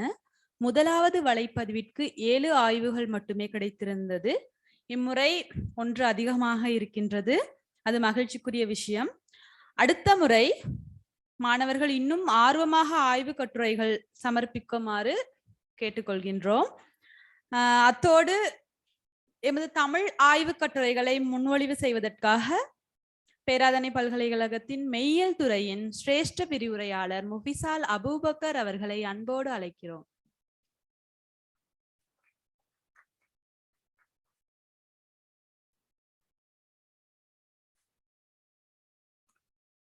கண்ணியத்துக்குரிய மதகுருமார்களை விழித்தவனாக இந்த நிகழ்வுக்கு வருகை தந்து தற்போது இவ்விடத்திலிருந்து பிரிந்து சென்ற பேராதனை பல்கலைக்கழக கலைப்பீடத்தின் பீடாதிபதி பிரபாத் ஏகநாகேசர் அவர்களையும், அதே போன்று எமது மெய்யியல் துறையின் துறை தலைவி பேராசிரியை நாமலி குமாரி ஹந்தகமா அவர்களையும், அதே போன்று எனக்கு முதல் இவ்விடத்தில் பல்வேறு கருத்துக்களையும் ஆய்வு தொடர்பான அல்லது கட்டுரைகள் தொடர்பான மறுமதிப்பீடுகளை முன்வைத்த கலாநிதி சமன் புஷ்பகுமார, அதே போன்று நண்பர் சமந்த இளங்ககோன் போன்றவர்களையும் விழித்தவனாக இந்த ஹந்தானை மெய்யியல் வட்டம் தொடர்பாக ஒரு சில வார்த்தைகளை தமிழில் கூறி முடிக்கலாம் என்று நினைக்கின்றேன்.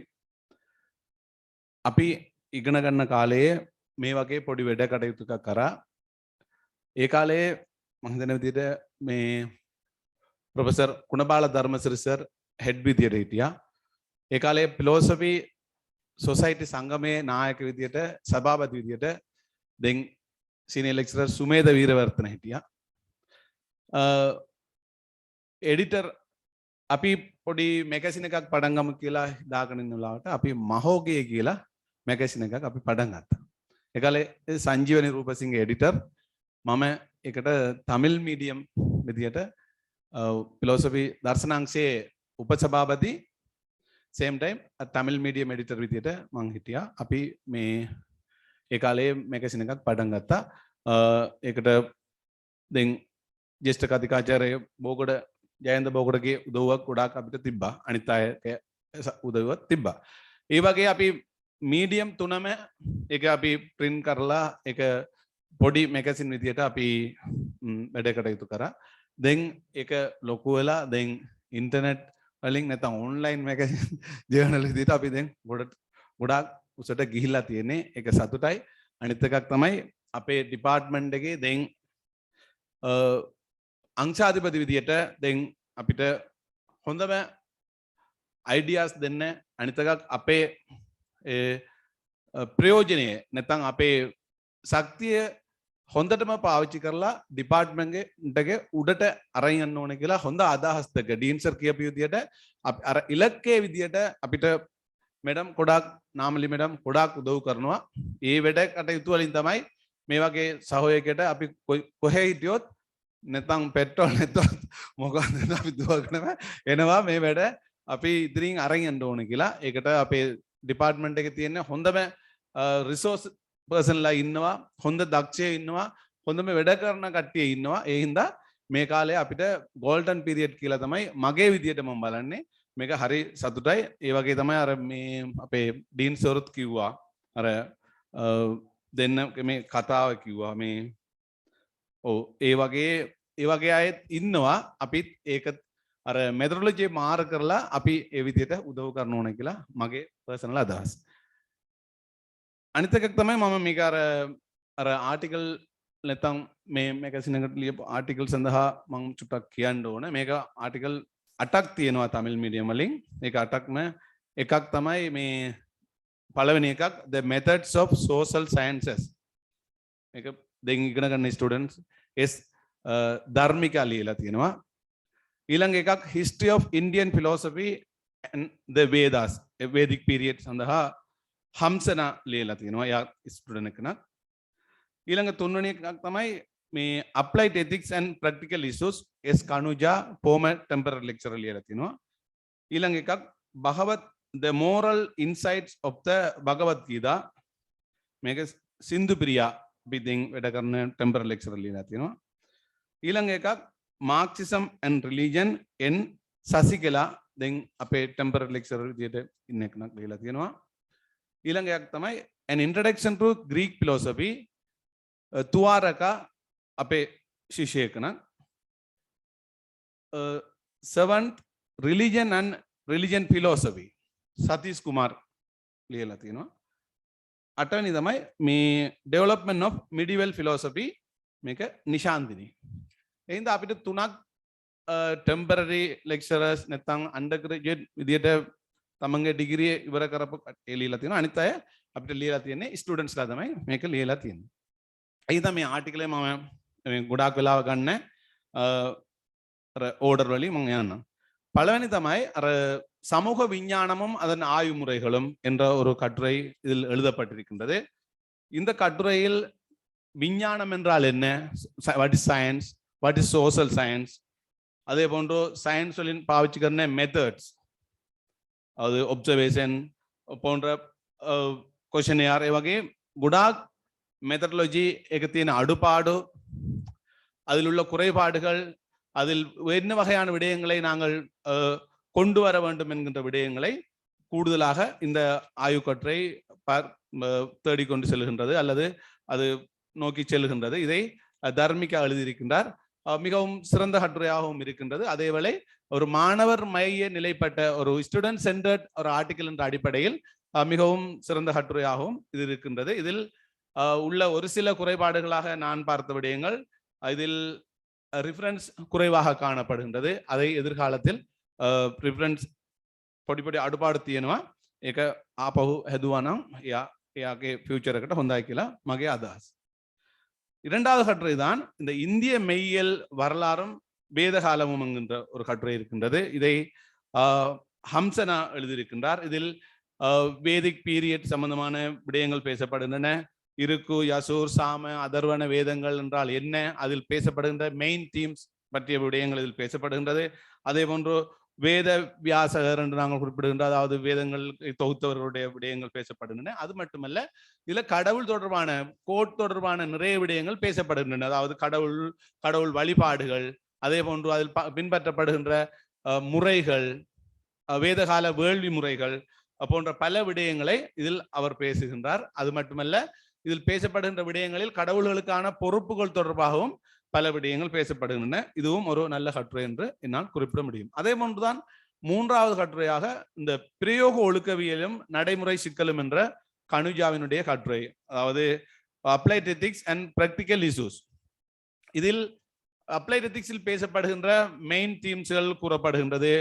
பொலிட்டிக்கல் எத்திக்ஸ், அதே போன்று medical ethics, sexual ethics, business ethics, legal ethics, அதே போன்று ஸ்போர்ட்ஸ் எத்திக்ஸ் போன்றோ தொடர்ச்சியாக பல விடயங்கள் இதில் பேசப்பட்டிருக்கின்றன. இதில் உள்ள ஒரு முக்கியமான விடயம் தான் இந்த சமயங்களுக்கும் இந்த ஒழுக்க விடயங்களுக்கும் இடையிலான தொடர்பு, ரிலிஜன் அண்ட் எத்திக்ஸ் என்கின்ற விடயம் எப்படி எங்களுக்கு பிராக்டிக்கலாக போகின்ற போது අපි මේ රිලිජන් එක්ක මේකට තියෙන සම්බන්ධ මොකක්ද, ඒක ප්‍රැක්ටිකල් කරන වෙලාවට අපිට තියෙන ප්‍රශ්න මොකක්ද කියලාත් මෙතන ලියලා තියෙනවා. ඒකත් හොඳ එකක් කියලා තමයි මට මේක මෙතන කියන්න පුළුවන්. நாலாவது கட்டுரை தான் பகவத்கீதை தொடர்பான ஒரு விடயம். பகவத்கீதை கூறும் ஒழுக்கவியல் சம்பந்தமான, பகவத்கீதை உள்ளே காணப்படுகின்ற ஒழுக்கவியல் கருத்துக்கள் என்ன என்கின்றது பேசப்படுகின்றது. அதில் எத்திக்ஸ் சம்பந்தமாக பேசப்பட்டு ரிலிஜனுக்கும் ஒழுக்கத்துக்கும் இடையிலான தொடர்பு பேசப்படுகின்றது. அதே போன்று பகவத்கீதையில் உள்ள நிஷ்காமிக கர்மங்கிற விடயம், அதனோடு தொடர்பான விடயங்கள், அதே போன்று அதில் பேசப்படுகின்ற தானே, அடுத்தது வேள்வி, ஒவ்வொரு வகையான அந்த பகுதிகளையும் மிகவும் சிறப்பாக பேசுகின்ற ஒரு கட்டுரையாக அல்லது குறிப்பிடுகின்ற ஒரு கட்டுரையாக இருக்கின்றது. இதனை சிந்து பிரியா, தற்போது உதவி விரிவுரையாளர் இருக்கின்ற சிந்து பிரியா எழுதியிருக்கின்றார். இதுவும் ஒரு சிறந்த கட்டுரை என்று நாங்கள் குறிப்பிடலாம். அதே போன்றுதான் இதில் இன்னும் அடுத்த கட்டுரையாக நான் பார்ப்பது கிரேக்க மெய்யியல் ஒரு அறிமுகம், துவாரகாவுடைய கட்டுரை. இந்த கிரேக்க மெய்யியல் அறிமுகம் என்ற கட்டுரை ஒரு இன்ட்ரடக்ஷனாக இருக்கின்றது. அதாவது கிரேக்க மெய்யியல் என்றால் என்ன, மைலிசிய மரபு தொடர்பான விடயங்கள், அதே போன்று சோக்ரட்டிஸ், பிளேட்டோ, அரிஸ்டோட்டில் போன்ற ஆக்கள், அதே போன்று ஏனையவர்களுக்கு இடையிலான தொடர்பு, அந்த காலத்தில் இருந்த கொஸ்மாலஜிக்கல் தாட்ஸ் அல்லது பிரபஞ்சவியல் தொடர்பான விடயங்கள் என்பன கூடுதலாக பேசப்படுகின்றன. இது ஒரு அறிமுக கட்டுரையாகவே இருக்கின்றது. அடுத்ததாகத்தான் நாங்கள் பார்க்கிறோம் மார்க்சிசமும் சமயமும் என்பது சசிகலாவினுடைய கட்டுரை. இதில் அவர் ரிலிஜன் என்றால் என்ன என்கின்றதை பேசுகின்றார். அதே போன்று கடவுள் என்றால் என்ன, மார்க்சியமும் மார்க்சியத்தில் உள்ள பிரதான சிறப்பம்சங்கள் விடயம் தொடர்பாக பேசப்படுகின்றது. அதாவது நாங்கள் சொல்லுகின்ற ரிலிஜன் ஒபியம் அல்லது மதம் என்பது ஒரு அபினி என்பது தொடர்பான பல ஆர்கியூமெண்ட்களை அவர் குறிப்பிடுகின்றார். இது ஒரு நீண்ட கட்டுரை, கிட்டத்தட்ட ஒரு 14 பக்கங்களை கொண்டதாக இருக்கின்றது. உசாத்துணை இதில் நன்றாக இருக்கின்றது. ஆனாலும் சசிகலா சில விடயங்களை நேரடியாக கூறியிருக்கலாம். பல விபரிப்புகளோடு அந்த கட்டுரைக்கு வந்ததை விட நேரடியாக சில விடயங்களை அணுகி இருக்கலாம் என்பது எனது பார்வையில் வந்த ஒரு கருத்தாக காணப்படுகின்றது. அடுத்ததான் நாங்கள் பார்க்குறோம் சமயமும் சமய மெய்யலும், சதீஷ்குமாருடைய கட்டுரை. இதுல ரிலிஜனுக்கும் what is religion, what is the connection between the religion and religious philosophy என்கின்ற விடயங்கள் இதில் பேசப்படுகின்றன. கூடுதலாக மத்திய காலத்தில் காணப்படுற விடயங்கள், அதே போன்று மேலைத்தேயத்தில் காணப்பட்ட விடயங்கள் பேசப்படுகின்றன. கூடுதலாக இது ஒரு இந்தியன் ஓரியன்ட் அல்லது இந்திய மெய்யியல் தொடர்பாக அல்லது கீழைத்தேய ஈஸ்டர்ன் பிலோசபி தொடர்பான விடயங்களோடு தான் இது ரிலிஜனை கூடுதலாக கனெக்ட் பண்ணி பேசுகின்றார். ஆகவே இதில் மேலைத்தேயத்தில் காணப்படுகின்ற சமயம் தொடர்பான இன்றைய பார்வைகள் போன்றவற்றையும் உள்ளடக்கி இருக்கலாம் என்பது எனது கருத்தாக காணப்படுகின்றது. அது மட்டுமல்ல, நாங்கள் அடுத்தது இந்த 8வது கட்டுரை மத்திய கால மெய்யியலின் வளர்ச்சி ஒரு மெய்யியல் நோக்கு என்கின்ற ஒரு விடயம். இது மிடிவல் பீரியட்ல பேசப்படுகின்ற பல்வேறு வகையான சமயம் சார்ந்த விடயங்கள், அதே போன்று மிடிவல் பீரியட் எப்படி உருவாகின்றது, அதே போன்று மிடிவல் பீரியட்ல காணப்படுற கிறிஸ்டியன் பிலோசபி அல்லது கிறிஸ்டியன் ரிலிஜனுக்கும் கிறிஸ்டியன் பிலோசபிக்கும் எப்படி தொடர்பு காணப்படுகின்றது, இஸ்லாமிக் பிலோசபி என்கின்ற விடயங்கள், அதே போன்று கிரேக்க காலத்துல காணப்படுகின்ற அந்த அறிவு வளர்ச்சிக்கு இந்த மத்திய காலம் எப்படியான தொடர்பினை கொண்டிருந்தது, அதன் வீழ்ச்சியின் கட்டமாக இருந்ததா, அல்லது நவீன காலம் அல்லது மாடர்ன் பீரியட் ஆரம்பத்தில் அது எப்படியான கனெக்டிவிட்டிகளை கொண்டிருந்தது என்கின்ற விடயங்கள் இதில் ஆழமாக பேசப்படுகின்றன. இந்த மறுமலர்ச்சியோடு தொடர்பு படுத்தி தான் பேசப்படுகின்றது. இவ்வாறு இந்த 8 கட்டுரைகள் இதில் பேசப்பட்டிருக்கின்றன. ஆனாலும் இதில் நான் குறிப்பாக ஒரு சில விடயங்களை கூற வேண்டும். சாமானிய தமிழ் வலிங் මේ වගේ පොත් අඩුයි. මේ ෆිලොසොෆිකල් පොත් අඩුයි. අනිත් එකක් තමයි මම දන්නවා මේ ලංකාවම ඉංග්‍රීසි සිංහල තමිල් මීඩියම්ස් තියෙන එක විශ්වවිද්‍යාලයේ පෙරාණි විශ්වවිද්‍යාලය. කොහෙවත් නැහැ. මගේ ළඟ ඉන්න පන්සල කිව්වා සමහරලාට ඒක ලෝකේ වෙන්නත් පුළුවන් කියලා. සිංහල දෙමළ ඉංග්‍රීසි තියෙන්නේ මාධ්‍යම 3ක් තියෙන්නේ ලෝකයේම තියෙන විශ්වවිද්‍යාලයේ පෙරාණියද කියලා අපි චුට්ටක් හොයලා බලන්න ඕන. ලංකාව නම් නැහැ. ඉන්දියාවත් නැහැ.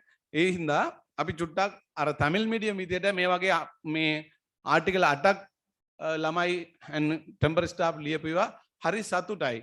එයි සිංහල මීඩියම් 8ක් තියෙන වෙලාවට අපිට තේ සමානයේ ඉන්නවා ස්ටාෆ් නම් ගොඩාක් අඩුයි අපි දෙන්න ඉන්නේ.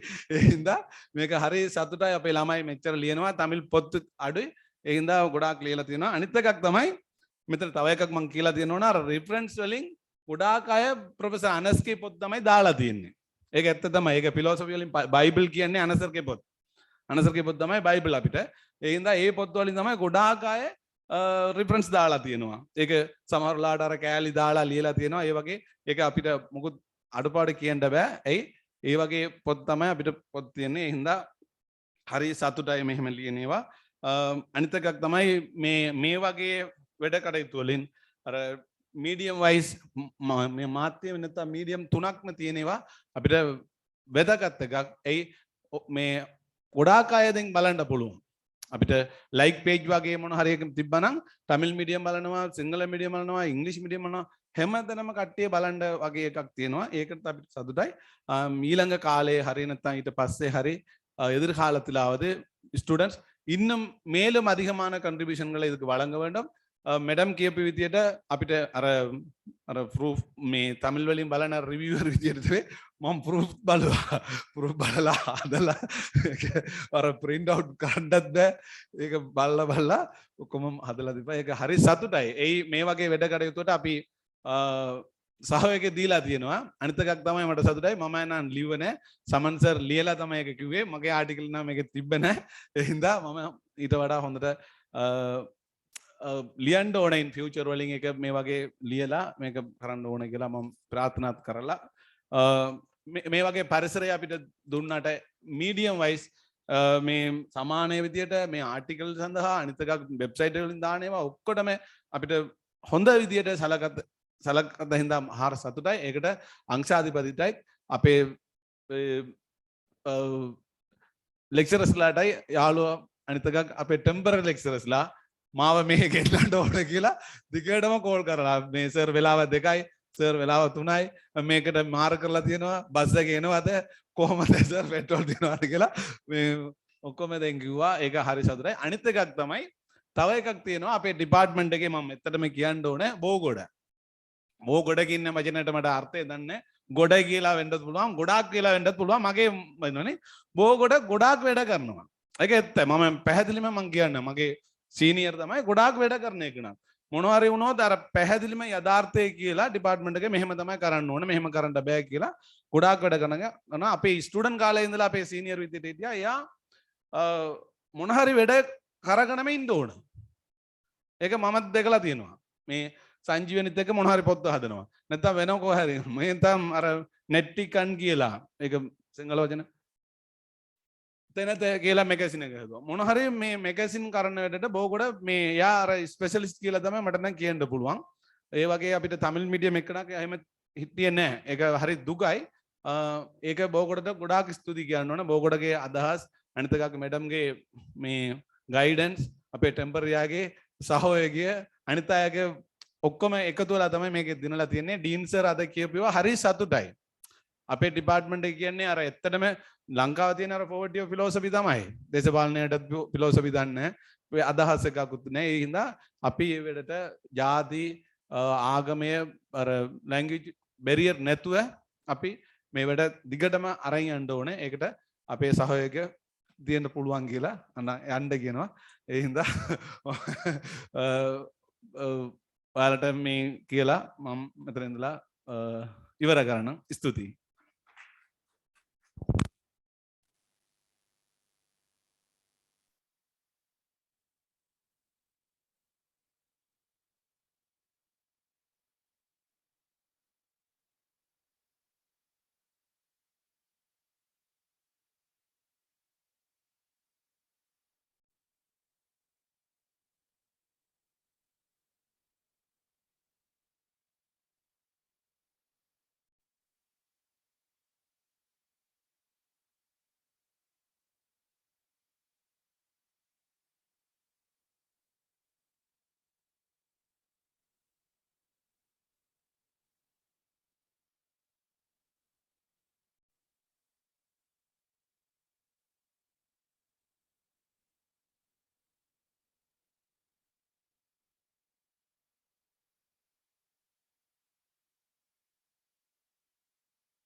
දෙවන මාධ්‍ය නියෝජනය කරති.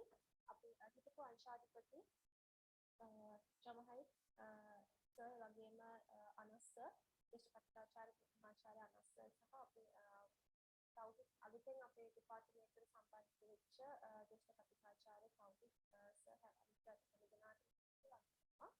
වගේම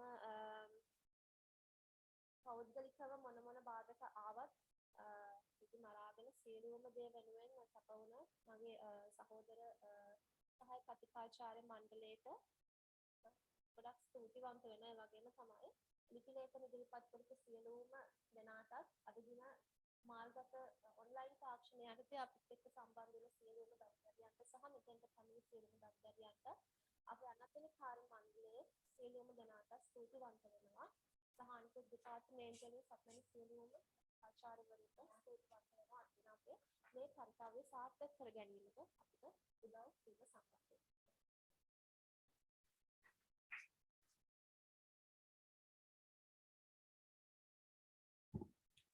எமது துறைக்கான 2வது வலைப்பதிவை வெளியிட்டமைக்காக எமது கலைப்பீட பீடாதிபதி கலாநிதி பிரபாத் தேக்கநாயக்க அவர்கள் எம்மை பாராட்டினார். மிகவும் மகிழ்ச்சிக்குரிய விடயம். அதே போன்று நாங்க அவருக்கு வந்து தேங்க்யூ சொல்லணும் இந்த நேரத்துல. அதே மாதிரி எங்களுடைய துறை தலைவி நாமலி குமாரி ஹந்தகம அவங்க நிறைய ஹெல்ப் பண்ணியிருக்காங்க இந்த விஷயத்தை நாங்க முடிக்கிறதுக்கு. நேற்றும் கூட நிறைய பிரச்சனைகளுக்கு மத்தியில 11:30க்காவது நாங்க இதை செய்து முடிச்சிருவோம் அப்படின்ற ஒரு முடிவுக்கு வந்து எங்களை ஊக்கப்படுத்தின அவங்களுக்கு வந்து நாங்க இந்த இடத்துல நன்றி சொல்லணும். அதே மாதிரி எங்களுக்கு இதை சிறப்பாக முடித்து தர்றதுக்கு உதவி செய்த சிரேஷ்ட விரிவுரையாளர் ஜெயந்த போகோட அவருக்கும் நாங்க நன்றி சொல்லணும்.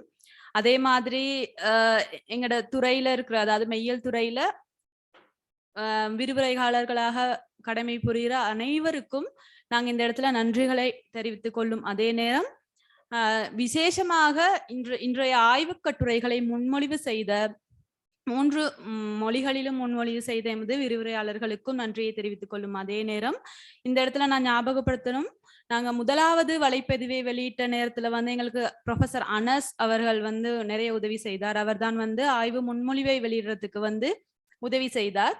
அவரை நாங்க ஞாபகப்படுத்தணும் இந்த நேரத்துல. அதே மாதிரி எங்களோட ப்ரொஃபசர் ஜமாயர் சார் அவர்களையும் வந்து ஞாபகப்படுத்தி கொண்டும் அதே நேரம் நன்றிகளையும் தெரிவித்துக் கொள்கிறோம். இறுதியாக உதவி விரிவுரையாளர்கள் நாங்க 6 பேர் இருக்கிறோம். 6 பேருக்கும் வந்து இந்த விஷயத்தை செய்து முடிக்கிறதுக்கு நிறைய டைம் எடுத்தது, நிறைய ஐடியாஸும் இருந்தது.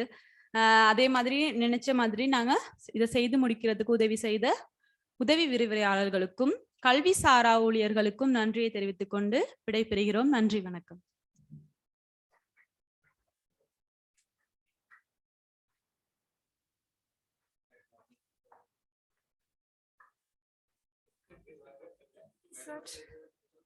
So we have come to the end of today's program, and I would like to thank everyone who remained here at our humble ceremony until the very end, and I hope that we'll be able to meet with another successful journal like this in the near future. And on that note, I would like to give you all an open invitation to direct your articles to our next journal. Thank you. So journal ke පිටිපස්සේ තියෙනවා.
Shashi, come.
Once again.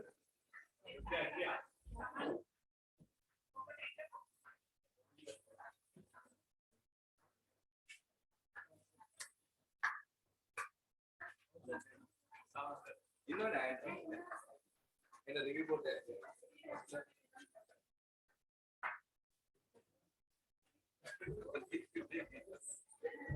Malabar, como é que eu editors, reviewers.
recording